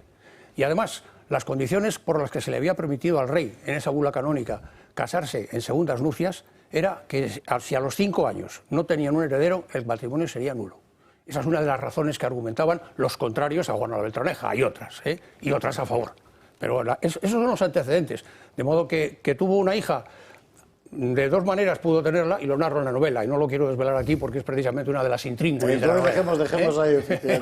Pero que era posible que la hija fuera suya, puede. Que no lo era, yo aquí digo más o menos cuál es mi opinión y en qué la baso. Lo que sí es cierto es que jamás lo vamos a saber. Porque así como la momia de Enrique IV estaba en el monasterio de Guadalupe, fue exhumada por el doctor Marañón a encargo de la Real Academia de la Historia, y por tanto se podía sacar el ADN sin problemas, el cadáver o los restos mortales, por ser más fino, los restos mortales de Juana la Beltraneja desaparecieron en un incendio en el convento en que se había recluido en Portugal. Con lo cual, salvo que aparezcan esos restos, con las técnicas actuales es imposible saber científicamente si... ¿Juana la Beltraneja tuvo hijos? Juana la Beltraneja no tuvo hijos. Se enclaustró voluntariamente cuando se llegó al armisticio entre Isabel y ella. Estaba casada, porque estaba casada con Alfonso V de Portugal. Claro. Si se perdió usted la serie Isabel, que es lo que la mayor parte de la gente te da en la cabeza, imagino, precisamente la lucha por la corona consiste en que Juana no es hija legítima, por tanto la corona ha de pasar a Isabel, y a partir de ahí entra en juego toda la gigantesca constelación de poderes que había en la Castilla de la época y Aragón, claro, porque Isabel ya estaba casada con Fernando. Sí, lo que pasa es que Fernando heredó la corona después de morir Enrique. Pero hay otro tema también interesante, porque la legitimidad de Isabel, que muchas veces se ha puesto en duda, yo hago en la novela que Juan de Oviedo, que es un personaje real, que era el secretario del rey Enrique IV a su muerte, por lo que ocurre alrededor,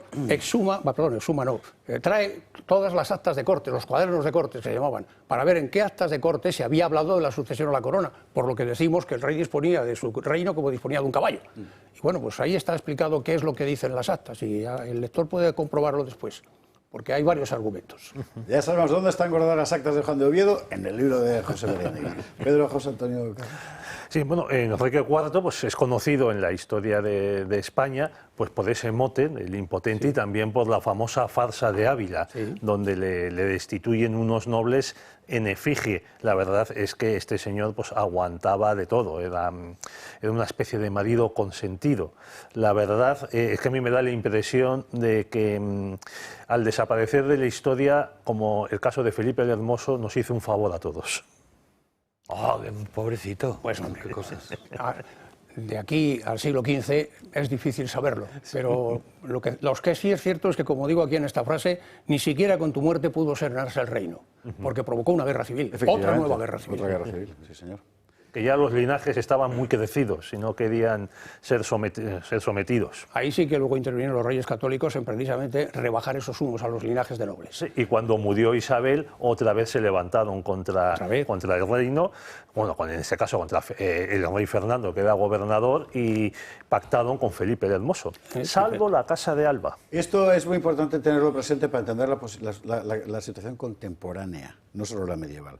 Es decir, la pugna entre el poder público, en este caso era la corona, y el poder privado, es decir, la gente que tiene suficientes recursos como para plantar cara a un Estado, es determinante. Y hoy, perdóname la morcillita, pero es que lo que estamos viendo surgir son en realidad poderes neofeudales, solo que sin pacto de vasallaje, ¿verdad?, frente al poder público. Bueno, José. Pero tened en cuenta que cuando hablamos de la nobleza hablamos también de la clerecía superior, es decir, los obispos y arzobispos de Toledo, que tenían sus propias mesnadas y sus propios caudales, y acudieron a la guerra. En la farsa de Ávila participa el arzobispo de Toledo. Participa Alonso Carrillo de Acuña, que es el arzobispo de Toledo, y fundamentalmente el muñidor de todas esas actuaciones durante la vida de Enrique, que es el marqués de Villena, Juan Fernández Pacheco y Rodríguez Girón.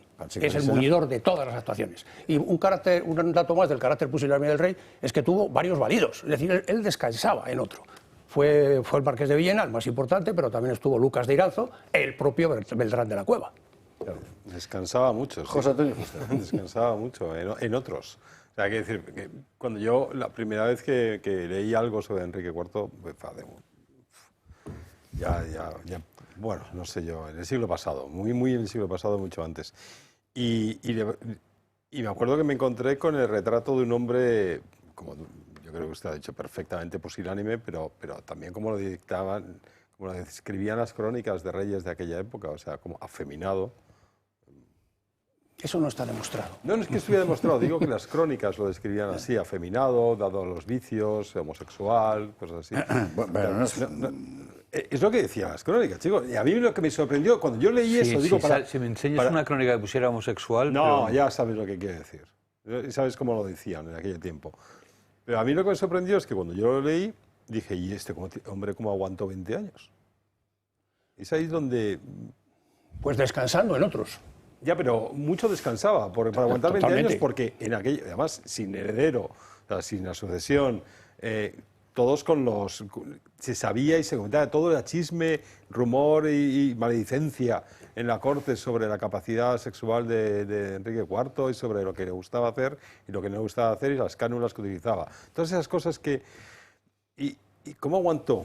¿Cómo aguantó 20 años? Aparte de descansar en otro, ¿por qué se permitió que aguantara 20 años? Y la segunda pregunta es, ¿por qué deberíamos leer ese libro? Pues, si no, hombre, si a mí me recomienda Molegens, yo leo lo que, vamos... Pues en la última parte de su reinado, gracias a su hermanastra Isabel. Porque recordaréis que en el Tratado de los Toros de Guisando se nombró a heredera a Isabel cuando muriera su hermano. Luego ninguno hizo caso a los pactos y luego se ocurrieron otras cosas. Pero Isabel siempre fue leal a la legitimidad de su hermano y nunca cedió a que los nobles y los clérigos la elevaran por encima de su hermano. Es decir, a su hermano pequeño, el hermano pequeño de los dos, Alfonso, sí lo convencieron, era un niño, murió con 15 años, pero a ella nunca la doblegaron. Ella siempre dijo que sería reina cuando muriera su hermano. Eso es muy interesante. Eso sí que nos trae al tiempo actual. Ya dejo. La segunda pregunta que había hecho José Antonio, yo creo que tiene que ver con la que va a hacer Carlos también. Vale. Era ¿por qué era este libre? Y con esa pregunta cerraremos esta entrevista y nos iremos a los Estados Unidos, que debe estar Antonio Muroni esperando. Pero queda Carlos por preguntar. No, a mí lo que me sorprende es decir, vamos a ver, es decir, de quién pueda ser hijo, el hijo de una mujer, pues siempre es una presunción. ¿No? Es un misterio. En los mejores casos tal. Me extraña en Isabel la Católica, leal completamente a su hermano, por lo menos en el sentido de esperar a que se muriera, y ¿cómo aceptó eso? Quiere decir que debería haber pruebas bastante más gordas de la mera rumorología. Es rarísimo, es decir, que tú siempre... Es decir, en las dinastías españolas hay más de uno que puedes dudar que fuera hijo de... Y sin embargo, pues mira, no. Españolas.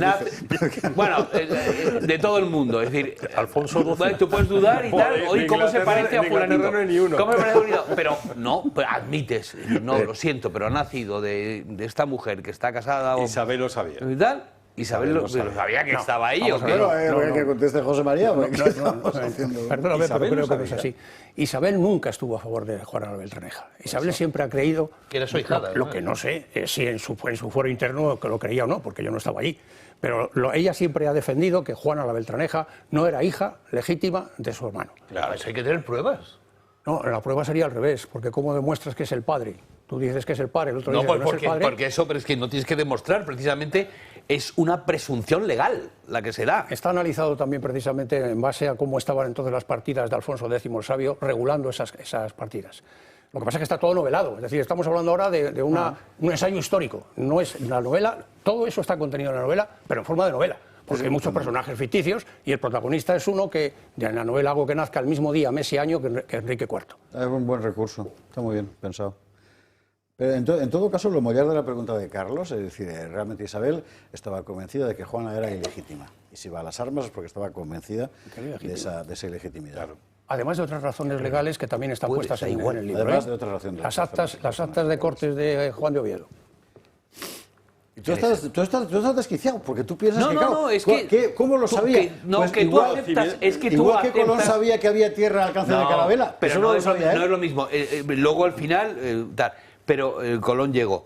Pero esto es, seguimos, es decir, que, vamos a ver, aceptamos que el hijo de una señora sea también de su marido, lo aceptamos. Lo damos a efectos de herencia, de apellidos. Pero Carlos, cuando tienes un conocimiento tan profundo de tu hermano, que le conoces, lo sabes, tal, y dices, es imposible. ¿Qué pluma tiene mi hermano? ¿Qué pedazo de pluma tiene? Pluma no, yo eso di que no. Pluma no. Una cosa es la impotencia y otra cosa es la homosexualidad. En potencia, bueno, ya sabemos, bueno, en fin, no voy a entrar en detalles. Marañón da unas causas de por qué tenía la impotencia y lo achaca a causas psíquicas, el doctor Marañón. El doctor Marañón tiene un libro. ¿Este no se llevaba bien con su padre y tal o algo de eso? No, su fealdad. Era feo. Ojos juntos, grandote, medía 1,80 según el doctor Marañón en la necropsia que hizo de la momia, 1,80, ancho de caderas y con el mentón de abajo... Son síntomas de acromegalia y cosas así. Sí, claro, y entonces, bueno, pues eso, él era el rey era consciente de esa fealdad. Y el doctor Marañón achaca que a esa fealdad es lo que le retenía en la relación sexual. Esta novela promete una barbaridad. Bueno, le recuerdo, Enrique IV. Me enseña la portada que tenemos Enrique. Bueno, Enrique, sí, efectivamente, Enrique. Enrique, mi señor y rey. Eso es lo que le pasaba. En Homo Legends, efectivamente. De José María Neila, bueno, pues, mire, Juego de Tronos es Caperucita comparado con esto. O sea que ya ahí lo en Juego de Tronos también hay. Pero sí te completo, José Javier, que esta es la primera de una trilogía que dedico al Reino de Castilla. Y la siguiente otra será el primer rey de Castilla, que es Sancho I de Castilla, segundo de León. Y la tercera, el momento en que los historiadores buenos, no yo, reclaman como la corona de Castilla, que es Fernando III el Santo. Exactamente. Donde une ya Castilla y León y ya no se desunde más. Coronado en Autillo de Campos, un sitio maravilloso. Por cierto, abrazos a todos los amigos de la Asociación Fernando III, que además son muy fans de este programa, y en Autillo de Campos hacen unas cosas maravillosas. José, pues mira, podríais llevar a José María ya a contarlo. Bueno, mil gracias. Muchas gracias, José Javier, y muchas gracias a todos. Nos vamos a la publi y a la vuelta a los Estados Unidos, porque Antonio Muloni, como usted sabe, está siguiendo la campaña electoral y hoy teníamos conexión preparada, además en un ambiente bastante tenso, después de que Biden, en una de estas raptos de inteligencia que tiene, haya dado en llamar basura a los votantes de Trump, y Trump, que es mucho más listo, lo que ha hecho ha sido irse a recoger basura, claro. Es que, de verdad, ¿eh? ¿Cómo está la cosa? Bueno, publi y a la vuelta lo vemos. 23:20, 22:20 en Canarias. Vamos a dedicar la última media hora del programa a la problemática nacional, desde la catástrofe, la calamidad de Valencia, de la que vamos informándoles según vamos enterándonos de cosas. Y no solo podemos mandar un abrazo fortísimo a todos los que nos están escribiendo, muchos espectadores, muchos amigos personales, familiares, en fin. Pues estamos con vosotros para lo que haga falta, para lo que se pueda. Y también al caos político. No querríamos dejar pasar la vergüenza de esos 11 consejeros de RTV, por ejemplo. Pero bueno, de momento vámonos a Estados Unidos. Usted sabe que aquí estamos... 4. ¿Perdón? Y faltan 4. Sí, aquí estamos siguiendo... ¿Puedo decir algo sobre la vergüenza de la clase política? Porque vamos a dedicar la última media hora del programa precisamente a eso, con lo cual yo casi que lo dejaría para la clase después. política española. De algunos de la clase política española, de muchos, de la mayoría. Sí, mi cabo. Se está llenando de una gentuza. Yo, la próxima vez que me hagáis esto, me meto debajo de la mesa. Si vamos a dedicar, o sea, empecé diciendo, vamos a dedicar la última media hora del programa a esto. Perdón. Y os ponéis, y está Antonio Muloni esperando en no sé dónde para ahora, porque antes estaba en Allentown, no sé si será... Es que desde que es pontífice ¿Qué ha máximo... pasado? Noticias de las... Usted tiene aquí en Sandromeco, felizmente, una información permanente sobre la campaña electoral, como en ninguna otra cadena de televisión. Por cierto, cosas así que nos ha llamado la atención, lo de Biden es para no creérselo, ¿eh? Biden.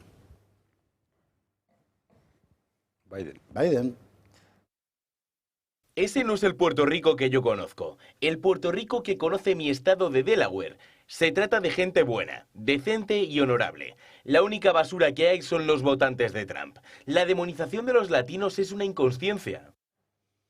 Es interesante porque en realidad esta demonización ha sido en buena medida producto de la prensa que ha propalado las palabras, sinceramente poco afortunadas, no de Trump. No, de un comediante. De un comediante que estaba en un mitin de Trump. ¿Qué ha hecho Trump cuando ha visto que a sus votantes los llaman basura? Pues es esto. Pues es lo que ha dicho. Es lo que ha dicho. ¿Os acordáis de Hillary? Ella os llamó deplorables y luego irremediables. Pero dijo que deplorables. No le fue muy bien. Pero basura es peor, ¿no? Pero hay que perdonarle. Perdonarle, por favor. Perdonarle porque no sabe lo que dice. Y acto seguido, se ha calzado el chaleco, efectivamente, con una O sea, la capacidad de control del mensaje que tiene Donald Trump, la verdad es que es francamente encomiable. Es decir, viene de la tele, ¿no? Sí, claro, viene de la tele. Sí. Tiene unos reflejos el tío. Luego está explicando la... Luego, es que ha dado la rueda de prensa desde el camión de la basura. Exactamente. ¿Y ese camión de la basura es el que llevaba detrás lo que yo he visto que llevaba detrás? ¿Es el mismo? ¿El que llevaba detrás una Kamala Harris? Claro, es que aquí estamos hablando del personaje que estamos hablando, ¿no? Es interesante porque ha exagerado tanto, y además en el peor de los terrenos, el Partido Demócrata, el discurso, que a él, dado cuál es su estilo, que no es el estilo Feijóo, por ejemplo, ¿verdad? Pues se ponen en bandeja. Luego ha estado contando lo del chaleco, Trump, lo vemos. Es maravilloso. Uno de los miembros de mi personal vino y me dijo: señor, ahora mismo la palabra basura es tendencia. La que más. Señor, ¿le gustaría conducir un camión de basura? Y estábamos como a 30 minutos de aterrizar, pero pensé, oye, pues sería guay, ¿no? Y dije, adelante. Pero no me sentía cómodo con el traje. Y llegaron y consiguieron un camión con mi cartel en 30 minutos. Ni idea de cómo lo han conseguido tan rápido. Y dije, pues me subo al camión. Pero este es el problema. ¿Cómo narices me subo? Porque está muy alto, es muy grande. Menudo pedazo de camión. ¿Teníais que cogerlo tan grande? Y dije, vaya, esto pinta mal. Porque ahora tengo a todas estas cámaras que me están mirando. Y claro, con un fallo se acaba mi vida política. Como no me suba rápido va a ser vergonzoso. Porque esta gente estúpida va a decir, tiene problemas cognitivos y físicos. Así que miré el primer escalón. El primero era así de alto. Y dije, mierda. Así que, con toda la adrenalina en mi cuerpo, lo conseguí.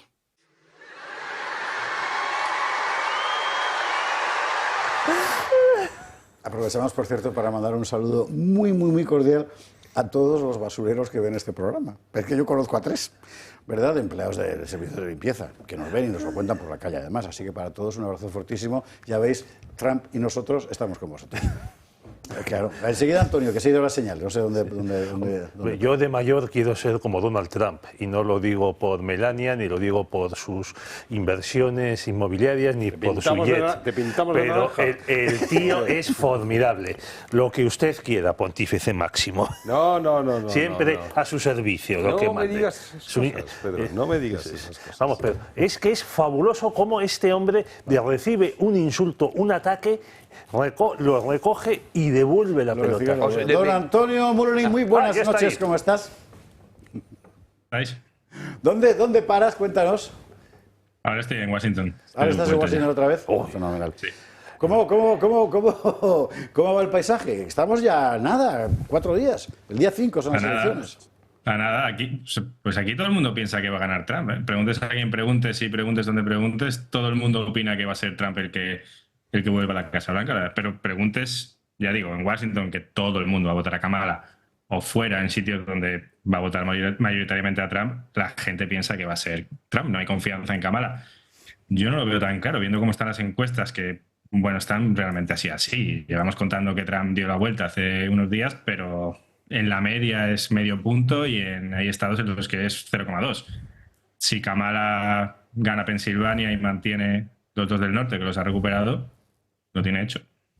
Hemos visto con bastante asombro, yo al menos, cómo la prensa progre habitual, es el brazo comunicacional del establishment, esta vez no se ha comprometido. Están haciendo su línea editorial, su campaña, por supuesto, pero no han dicho queremos que gane Kamala.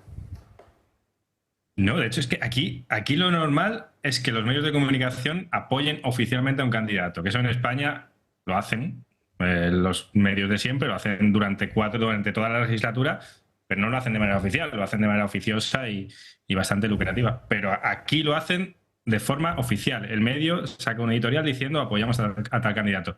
Y ha habido 2 de los más grandes, de los 5 más grandes, que han dicho que esta vez no se posicionan en favor del Partido Demócrata, que los grandes siempre son partidarios del Partido Demócrata. Han sido el Washington Post y los Angeles Times, y los dos han provocado dimisiones. O sea, en España nos sonaría muy raro, ¿no?, que un director o que un jefe de redacción dimita porque su medio de comunicación no apoya explícitamente a un candidato. Pues aquí ha pasado en los 2 medios Y bueno, el Washington Post es propiedad de Jeff Bezos, de uno de los hombres más ricos del mundo, el dueño de Amazon, que ya ha dicho que hay que empezar a virar a la derecha un poquito. La que dice el votante de Kamala, el votante medio de izquierdas, que esto lo hace porque cree que va a ganar Trump y tiene que arrimarse al poder que está por venir. Pero ya digo, viendo cómo está la jugada, con esto que falta de partido y esa igualdad, los demócratas son expertos en contar los votos a su manera y en emitirlos también a su manera. Y Pedro Fernández Bradillo, que está ahí, lo sabe bien. Enseguida abro el micrófono para ellos. Antes, una última cosa. Está viendo un mitin de esta muchacha, de Kamala, y ha habido algo que me ha llamado la atención. O sea, que había que pasar página de la década de Trump. O sea, Trump gobierna 4 años, otros 4 años han gobernado ellos. Y ella habla de pasar página. Da la impresión de que es un poco lo que dice Carlos Esteban, que el acontecimiento mayor de la política norteamericana internacional en los últimos años ha sido Trump, gobernara o no, porque todo ha girado en torno a Donald Trump, incluso en la oposición. Bueno, así es que desde que él apareció hace ya 10 años, de hecho, ya en los mítines se está hablando de que él y sus seguidores, esos a los que Biden llama basura, han creado el movimiento político más grande de la historia de los Estados Unidos. Dice Trump que cree que quizá del mundo. Bueno, es muy de aquí decir que lo grande de aquí es lo grande del mundo. Posiblemente no es el movimiento político más grande del mundo, pero sí de este país, sobre todo porque no depende tanto de un partido, está dentro del Partido Republicano, porque cómo funciona el sistema, pero su votante no es necesariamente un votante republicano. Y en eso, pues sí, lleva marcando la política de Estados Unidos casi una década, pero la lleva marcando no tanto por su voluntad y por lo que dice y por lo que piensa, sino más por lo que dicen de él sus rivales políticos, los lentos demócratas y sobre todo los medios de comunicación, que además eso es lo que luego cala en España. Yo cuando hablo con gente de España me preguntan unas cosas de las que aquí no se habla. O sea, cosas de Trump, por ejemplo, el domingo pasado, cuando fue el gran acto en el Madison Square Garden, pues usted diría que es como un viva pero a lo bestia. Pues como un viva pero a lo bestia en Manhattan, lo que trascendió en España es que se hicieron bromas de Puerto Rico. Bueno, pues aquí no. Aquí se trascendió otra cosa. Trascendió que personalidades de la sociedad civil, de derechas, de izquierdas, periodistas, intelectuales, políticos, empresarios, se unieron a una candidatura patriótica que va en contra de eso que Kamala Harris representa o que representan los medios de comunicación de los que acabamos de hablar, de esa ciénaga de la que habla Trump, que es Washington, que lo es físicamente, pero sobre todo moralmente. ¿Qué plan tienen estos próximos días, ya de recta final de campaña? Pues si puedo, no sé si estaré en Washington o no el día de las elecciones. Si estará en Washington será una buena cosa, si no, iremos a otro sitio, que también será incluso mejor, y seguir muy de cerca. Trump pasado mañana da un meeting muy grande en Salem, donde las brujas, y se prevé que sea grande. Estaremos muy pendientes. Kamala, la verdad es que dio su meeting final, entre comillas, aquí el martes pasado, aquí en Washington, y está con un perfil un poco más bajo. Bueno, es su especialidad, lleva 4 años con un perfil muy bajo, escondida, y ha vuelto un poco a eso, a ver si... Supongo que tendrá que volver a salir e intentarlo, pero lo cierto es que desde aquel día, desde el martes, que por cierto trajo autobuses de los estados limítrofes para llenarlo, no ha vuelto a hacer el mismo ruido. Y encima, si Biden le ayuda diciendo que los votantes de Trump, que son 100 millones de estadounidenses, son basura, pues es mejor quedarse en casa. Antonio, muchísimas gracias por entrar esta noche con nosotros. ¿Quieres preguntarle algo, Antonio? Sí. Perdón, José Antonio. No, director, ¿cómo estás? Muy buenas tardes ahí. Qué canalla eres. Oye, si imaginemos ante un momento que Trump gana, y además yo estoy contigo en que todavía no está hecho. No. Además, nosotros también tenemos experiencia en eso de no está hecho. ¿Cuál dirías tú que sería? Porque en las elecciones que él ganó, las que sí ganó, las que sí se reconoció oficialmente que había ganado, sí que se habló muchísimo de su uso, el magnífico uso de las redes sociales. Si ganara ahora, ¿por qué sería? ¿Qué mérito podríamos darle? Bueno, hay un par de cambios muy importantes que yo identifico respecto a las campañas anteriores. El primero es, bueno, su rival no infunde, él dice que no infunde ni respeto. Yo creo que admiración y ganas de entusiasmo, pues no infunde ni siquiera a sus votantes. Eso es un cambio, pero hay otro cambio, que es que Trump ya no es el monstruo que se pintaba, porque llevan 10 años conociéndole y le apoya gente que antes no lo hubiese apoyado. Elon Musk, por muy cercano que pueda ser a Trump en ciertas cosas, posiblemente hace 4 años, bueno, no lo hizo, pero hace no tanto no se hubiese atrevido a dar el paso. Ahora tiene apoyo de personalidades que antes no tenía, de gente que viene del Partido Demócrata, del Kennedy más importante vivo, de Tulsi Gabbard, que fue candidata a las primarias demócratas, le apoyan. Y eso es un cambio en la mentalidad del estadounidense que va a hacer que la izquierda se va a movilizar menos. Luego hay otra cuestión. Ya no se va a votar por correo como en las anteriores elecciones, ya hay que ir a votar, están yendo a votar los republicanos, eso también ha cambiado, ya no es lo de antes de la movilización demócrata. Las redes van a influir porque la rapidez que tiene Trump en las redes influye, pero creo que está llegando a otra gente que ya no solo se informa por las redes. Ya. Pedro, y terminamos, nos vamos a la publi. Muy bien. Hola, Antonio, buenas noches. Oye, Kamala está sufriendo una tras otra. O sea, se ha negado a ir también al podcast de Joe Rogan, al que fue Donald Trump. Y ahora lo que ha dicho Biden de llamar basura a los votantes de Donald. A ver, la pregunta conspiranoica. ¿Tú crees que Joe Biden lo ha hecho por senilidad o por vengarse de Kamala? Eso sería atribuirle mucha agilidad mental a Joe Biden y ojalá que la tenga. No sé si la tiene.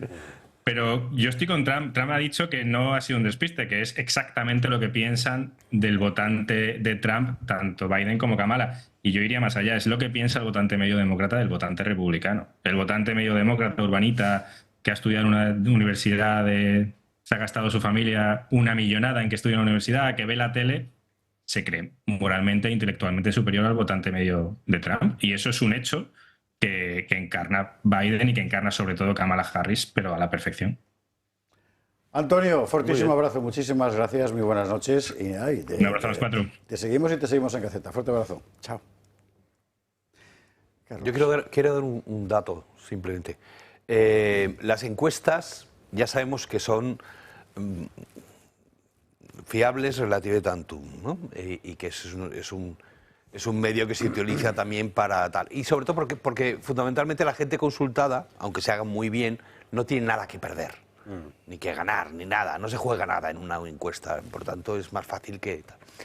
Yo me estoy moviendo más últimamente por las apuestas, porque cuando la gente se juega su dinero, lo que piensa ya eso lo sabes. Es como, ¿tú qué te gusta leer? Sí, ¿qué te gusta leer? Yo me gusta leer El Quijote y la Odisea. Faulkner, y luego vas a su casa y dices, bueno, y tal, ¿cuál estás comprado? Este que es el... En fin, vale. Pues igual, ¿no? O qué programa ves o lo que sea. Entonces, la gente cuando se juega su dinero va más en serio. Y en Polymarket, que es una de estas casas de apuestas políticas y tal, entre otras cosas, la distancia es 65-35. Eso es, muy bien, te lo has empollado. Informado. Señores, a la policía. ¿Cuánto has dicho que está la apuesta? 65-35, una cosa así. Por Trump, en fin. Bueno, 23:36, pausa para la publi y a la vuelta la tragedia española. Vamos a hablar de lo de Valencia, vamos a hablar de lo de RTVE y de la indecencia de la clase gobernante española. Hasta ahora mismo. 23:41, 22:41 en Canarias. Sabe usted que los formatos usuales siempre tienden a tomar distancia de las cosas, metieron más contenidos culturales, hoy así ha sido, pero uno puede tomar distancia hasta cierto punto y otro punto no. Y vamos a hablar de la cuestión de Valencia, y vamos a hablar del follón político en torno a si la EMET tenía que haber intervenido. Me acaba de pasar por Barbadillo que Manos Limpias se querella contra el director de la EMET, de la Agencia Estatal de Meteorología, en fin, de todas estas cosas. Le cuento una novedad, y es que Bukele, el gobierno de El Salvador, ha anunciado que tiene un avión con 300 efectivos de rescate y además abundantes cantidades de comida, instrumental, etcétera, para llegar a España cuando el gobierno le diga ven. Hay gente que la está moviendo. En fin, se trata de que les digan efectivamente ven. Bueno, solo una parte de lo que ha pasado es este conflicto entre el gobierno y la oposición a cuenta de la Agencia Estatal de Meteorología. Como en este momento hay mucha gente, sobre todo en foros de redes de Valencia y tal, discutiendo sobre esto, nosotros vamos a contar lo que sabemos y luego vamos a tratar de ampliar un poco más la perspectiva. Todos encajan el golpe como pueden y lo que muchos hoy esperaban era unidad. Cada uno por su lado, Sánchez y Feijóo han ido comprobando el drama, mientras en la Comunidad Valenciana, Castilla-La Mancha y parte de Andalucía tratan de recomponer lo que poco a poco el agua se ha llevado a su paso. Ahora lo que todos se preguntan hay quien está en construir relato es si los protocolos han fallado. Lo denunciaba la alcaldesa de Paiporta. No sé lo que ha pasado, que tiene que tener una explicación. Desde luego a nosotros no nos llegó ningún aviso, no pudimos hacer nada más que encerrarnos en casa. Y el Ministerio de Interior se desmarca y en un comunicado dice que la autoridad responsable de este tipo de gestiones era la Generalidad Valenciana. El presidente regional, Carlos Mazón, también se desvincula. Aquí los principales responsables técnicos, el jefe del Consorcio Provincial de Bomberos, el subdirector del 112, han ido trasladando los avisos a los ayuntamientos, trasladando las previsiones, tanto las iniciales como las cambiantes, que fueron cambiantes. Y lo único cierto es que el aviso ya se conocía por parte de la EMET desde el día 29. Feijóo arropa a los suyos. Yo estoy muy orgulloso, insisto, de la colaboración de los presidentes autonómicos, de los alcaldes, y creo que son ellos los que han cargado con el peso de esta emergencia nacional. Y sé la soledad de un presidente autonómico que no tiene todas las herramientas. Y lejos de enterrar el hacha de guerra, el socialista Paje ataca así al PP valenciano. Entendiendo la ansiedad y el dolor de la gente, hay políticos que se hacen la foto, pero previamente lo que hicieron es despedir y recortar a los servicios de emergencia. Desde Madrid ya hay grupos que piden que se asuman responsabilidades, ofrecen soluciones. Se ha licitado, se va a licitar un contrato para los famosos pinganillos. Lo mismo, este dinero podría bien dirigirse a cuestiones que son muchísimo más importantes. Necesitamos toda la información para saber qué se hubiera podido evitar y quiénes son los responsables de lo que ha pasado. Y así el barro político, a pesar del drama, no cesa. Vamos a ver, yo repito lo que he dicho al principio del programa, entiendo que para la mentalidad moderna la tragedia sea muy difícil de asimilar, porque uno piensa siempre que tiene la capacidad técnica de intervenir sobre las cosas. Y en ciertas cosas es así. Y en este caso es muy probable que otros mecanismos de protocolo, de protección de vehículos, etcétera, hubieran servido para algo. Pero vamos a ver. La Unidad Valenciana de Emergencias, de Ximo Puig, que enseguida se ve el separatismo catalán, evidentemente no es casual, decir, es la culpa la tiene el PP por haberla quitado. Se quitó, es decir, no llegó a nacer en realidad, porque era un mero órgano administrativo que habían criticado severamente los 6 servicios de salvamento de la Comunidad Valenciana. Pues los bomberos no querían, porque complicaba todo muchísimo. Respecto a lo que dijo el ministro Torres, de que Valencia no pide la entrada de la UME hasta las 8 de la tarde, era mentira. La propia delegada del Gobierno en la Comunidad Valenciana publica en su X, ¿verdad?, que hemos pedido, el Gobierno valenciano ha pedido, a mí, a la delegada del Gobierno, la llegada de la UME a las 3:15 de la tarde. O sea que yo lo que les pediría a todos es que tengan un poco más de prudencia. Seguramente veremos en otro momento qué es lo que se podía haber hecho para paliar un poco los efectos, pero empezando por la EMET, por la Agencia Estatal de Meteorología, pero aquí de lo que hay que hacer ahora mismo es empezar a llevar brazos y palas, y médicos, y comida, claro. Bueno, ahora ya está, señores. Bueno. Pues, a ver, este gobierno no aprueba leyes porque se le ha roto el bloque de investidura o no está dispuesto a dar lo que le exigen pues, los de Junts, los del PNV, los de Podemos y demás para aprobar las leyes.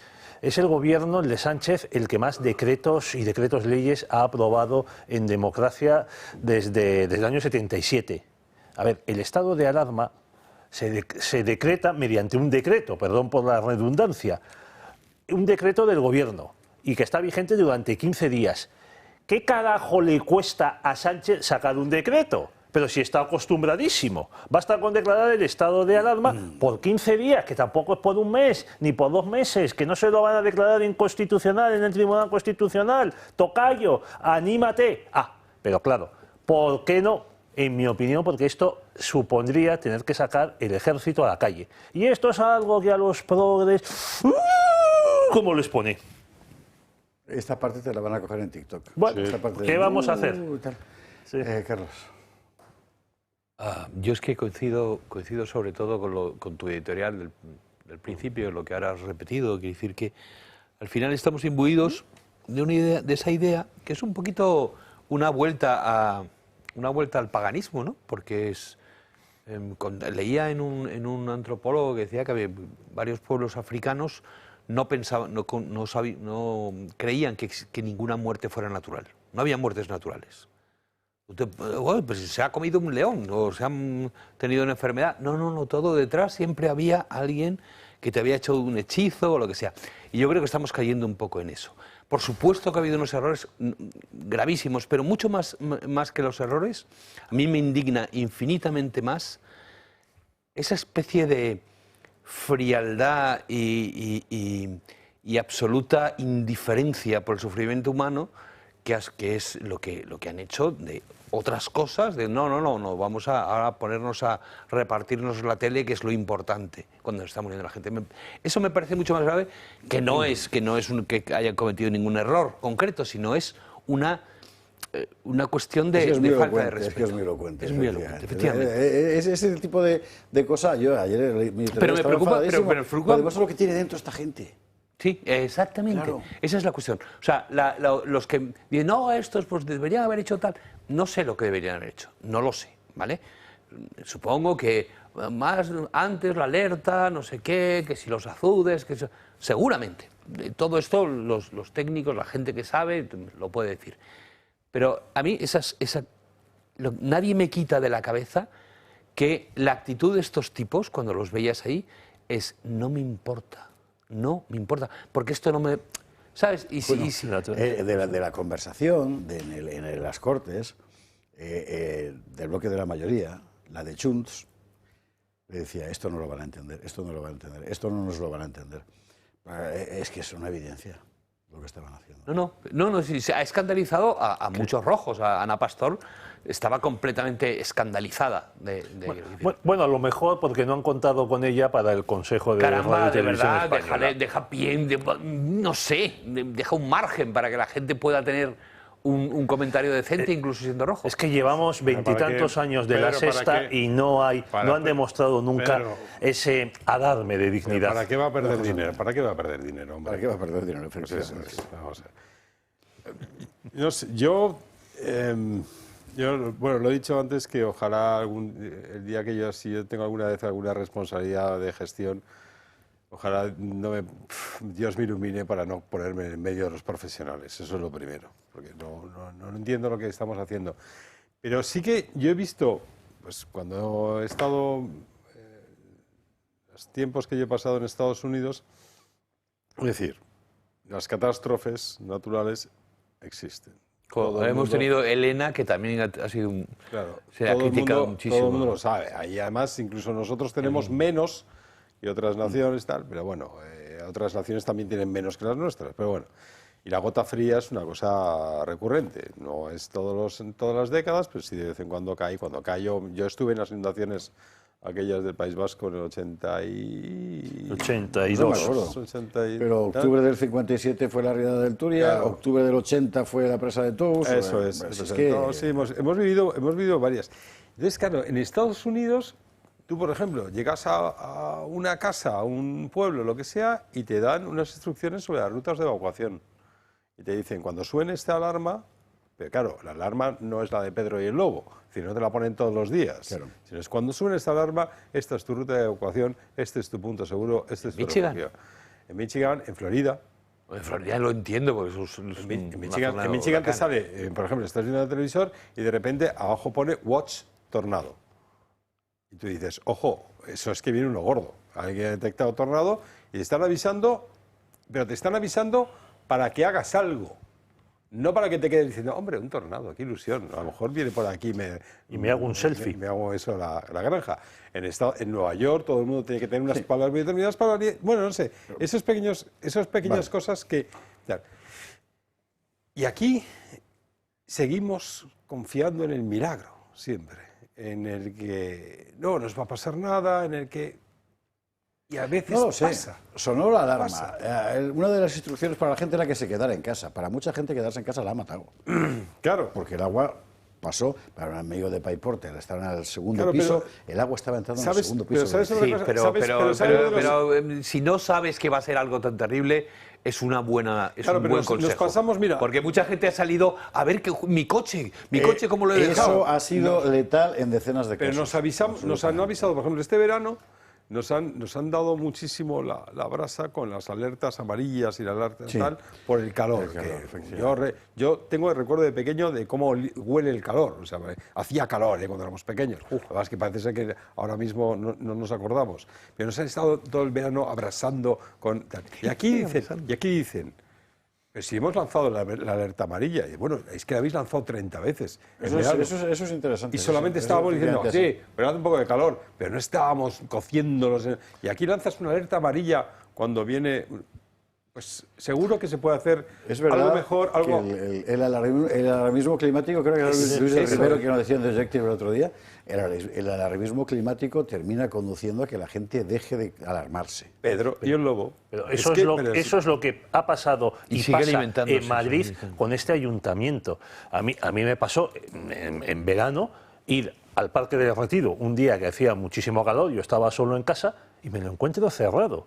Y hay un cartelón a la entrada, un electrónico que te dice se cierra el Parque del Retiro y no sé cuántos parques más municipales, que dependen del ayuntamiento, por fenómeno meteorológico extremo, según la AEMET. Pero es cuando te apetece encontrar la sombra de los árboles y eso, ir a un Vamos a volver al asunto. No tiene nombre, bueno, sí lo tiene, que en este momento haya problemas de asaltos y saqueos de comercios. Increíble. Y que el ministro del Interior todavía esté mirando la renovación del director adjunto operativo de la policía, o sea, su hombre de confianza, al que ha colocado él, que se tenía que jubilar y que mire usted por dónde, aprovechando el barullo, le acaban de ampliar la permanencia. O sea, no hay derecho. La Confederación de Policías, uno de los sindicatos, ha dicho que aquí están esperando, que ellos tienen, creo que han sido 400 y pico, voluntarios para irse ya, allí, que por qué no los mandan. Y así sucesivamente, ¿eh? O sea, aquí, si hay responsabilidades políticas, hay que recordar que el Estado existe para algo. Esta historia del peloteo, incluidas las Fuerzas Armadas, esta historia del peloteo de la Administración Autonómica, del Gobierno Central, de no sé cuántos, es absolutamente infame. Y sabe usted bien, como lo sabemos todos, que el problema de fondo es la enemiga política de un gobierno que ha decidido exterminar a cualquier oposición y aniquilarla, y cuya primera reacción fue lo que vimos contra el gobierno de Mazón, que habrá cometido sus errores sin ninguna duda. Pero es que lo primero que hicieron fue, ¡bumba!, apuntar a este. O sea, mire, son unos indecentes. Son unos indecentes. Son unos indecentes, quiere usted que le diga. En fin. Y me va a dar, y bueno, y dentro de nada, pues no sé, la semana que viene por ahí, sacará el CIS una encuesta y les dará... No, pero yo quiero que hagamos aquí una especie de propósito. Y es, si de verdad, prácticamente en cada gato, en algún momento, un momento u otro, siempre decimos esto, llegamos a eso, son unos indecentes y tal. Por favor, si nos lo creemos, nos lo creemos, ¿vale? Entonces no podemos en la próxima vez decir... No, lo que debería haber hecho el gobierno, porque es que no van a hacer nunca lo que deberían hacer, bueno, porque son nuestros enemigos. Hecho un gobierno. Eso vale, es. Venga, bien. Es decir, que estos tipos lo que quieren es mantener el máximo control posible durante el mayor periodo de tiempo. ¿Sabe usted qué es lo que hizo la mayoría gubernamental? Aprobar el Consejo de RTV. Una pastizada descomunal para 11 comisarios políticos, porque no tiene otro nombre. Nos da tiempo a ver el vídeo, ¿verdad, Raquel? Con los consejeros de RTV y sus salarios y todas esas cosas. El reparto de sillones y perfiles. ¿Sí? Vamos a ello. Mientras en Moncloa se impone la ley del silencio por el luto, no se queda en el olvido la artimaña del Partido Socialista, Sumar y sus socios por amarrar el control de la televisión pública. Antes de someter la iniciativa a votación en el Pleno, ya se habían comunicado los nombres. Aparte de los 4 que serán escogidos por el Senado, 11 son los seleccionados por el Gobierno y sus socios, muchos vinculados al Ejecutivo, a líderes de la causa independentista, músicos o miembros de sindicatos, entre otros. Cobrarán un sueldo de casi 100.000 euros al año y tendrán una dedicación exclusiva. 5 son a propuesta del PSOE, 2 de Sumar y Junts, Esquerra, el PNV y Podemos podrán elegir a un representante por cada grupo. Uno de los rostros más conocidos a propuesta del PSOE es el de Esther de la Mata, directora de comunicación del ministro Félix Bolaños. También se encuentra el de José Pablo López y, de los propuestos, el que más vinculación tiene con la televisión. Ha sido el director general de contenidos de la cadena pública y a quien se le debe el fichaje estrella de David Broncano. También está Angélica Rubio, entre otros de los perfiles de los socialistas. Es la actual directora del Plural.com y conocida por participar en las tertulias de La Sexta. Además, ha sido la directora de comunicación durante el gobierno del expresidente Zapatero. De los propuestos por Sumar, se trata de 2 mujeres. Una de ellas, vinculada también a la televisión pública, María Teresa Martín, que estuvo en contra del fichaje de Broncano, y Marta Rivas, ex de Los Comunes. Otro de los fichajes más llamativos es el del consejero del grupo independentista de Esquerra. Se trata de Sergi Sol, estrecho colaborador de Oriol Junqueras y quien fuera el jefe de gabinete de comunicación del grupo hasta el año 2015. Su vinculación con la televisión pública fue vocal del Consejo Asesor de la Televisión Pública en Cataluña. A él se le suman otros 2 fichajes estrella. Por un lado, el de Junts, Miquel Calçada, conocido por haberse burlado de la monarquía, y Mariano Minuesa, un estrecho colaborador de Pablo Iglesias. No se nos va a olvidar. Estos 11 no se nos van a olvidar. Y durante su periodo de permanencia cobrando una pastizal a costa de todos los españoles, iremos como aquella septa con P en Juego de Tronos que iba con la campanita detrás de Cersei Lannister desnuda gritando vergüenza, vergüenza, vergüenza. Qué buena. Porque no merecen otra cosa. Y la gente arrojándoles porquería. Vosotros 11 os habéis retratado y habéis retratado a vuestra casta. Es absolutamente miserable. Bueno, pero hay unos profesionales en Radio Televisión Española que tendrán algo que decir. Sí, muchos de ellos lo han dicho ya, por cierto. Por eso digo, Sí, bueno, y algunos más tendrán que hacer. Muchos van a decir, vamos a ver cuántos hacen. Y entre todos podemos... ¿Os acordáis de los viernes en negro? Los viernes en negro. ¿Os acordáis de los viernes en negro? Sí. ¿Qué sinvergüenzas? Qué sinvergüenzas. Oye, yo me pregunto, ¿qué estarán dispuestos a hacer estos 11? ¿Qué les va a pedir el gobierno a cambio de darles 100.000 euracos al año? A mí, con ese dinero a mí me pueden pedir... Es poco, bastante. En fin, señores, bueno, esto es lo que hay. Mucho más. No se nos olvidará. Estamos llegando al final del programa y yo tengo que congratularme de que hayamos hecho un programa sin citar ni una sola vez la palabra Halloween. ¿Perdón? ¿Qué es Halloween. eso? ¿Qué es? Una cosa que hacen los al revés. Yo soy muy partidario. Y sí, nosotros nos despedimos hasta el lunes. Recuerde usted, mañana se emite la película docuficción Caballeros de Santiago, la historia de la Orden de Santiago, don Pedro Fernández Barbadillo, don Carlos Esteban, don José Antonio Fuster. Gracias mil a los 3. Que pasen un buen fin de semana y en Valencia, hermanos, un abrazo muy, muy, muy fuerte.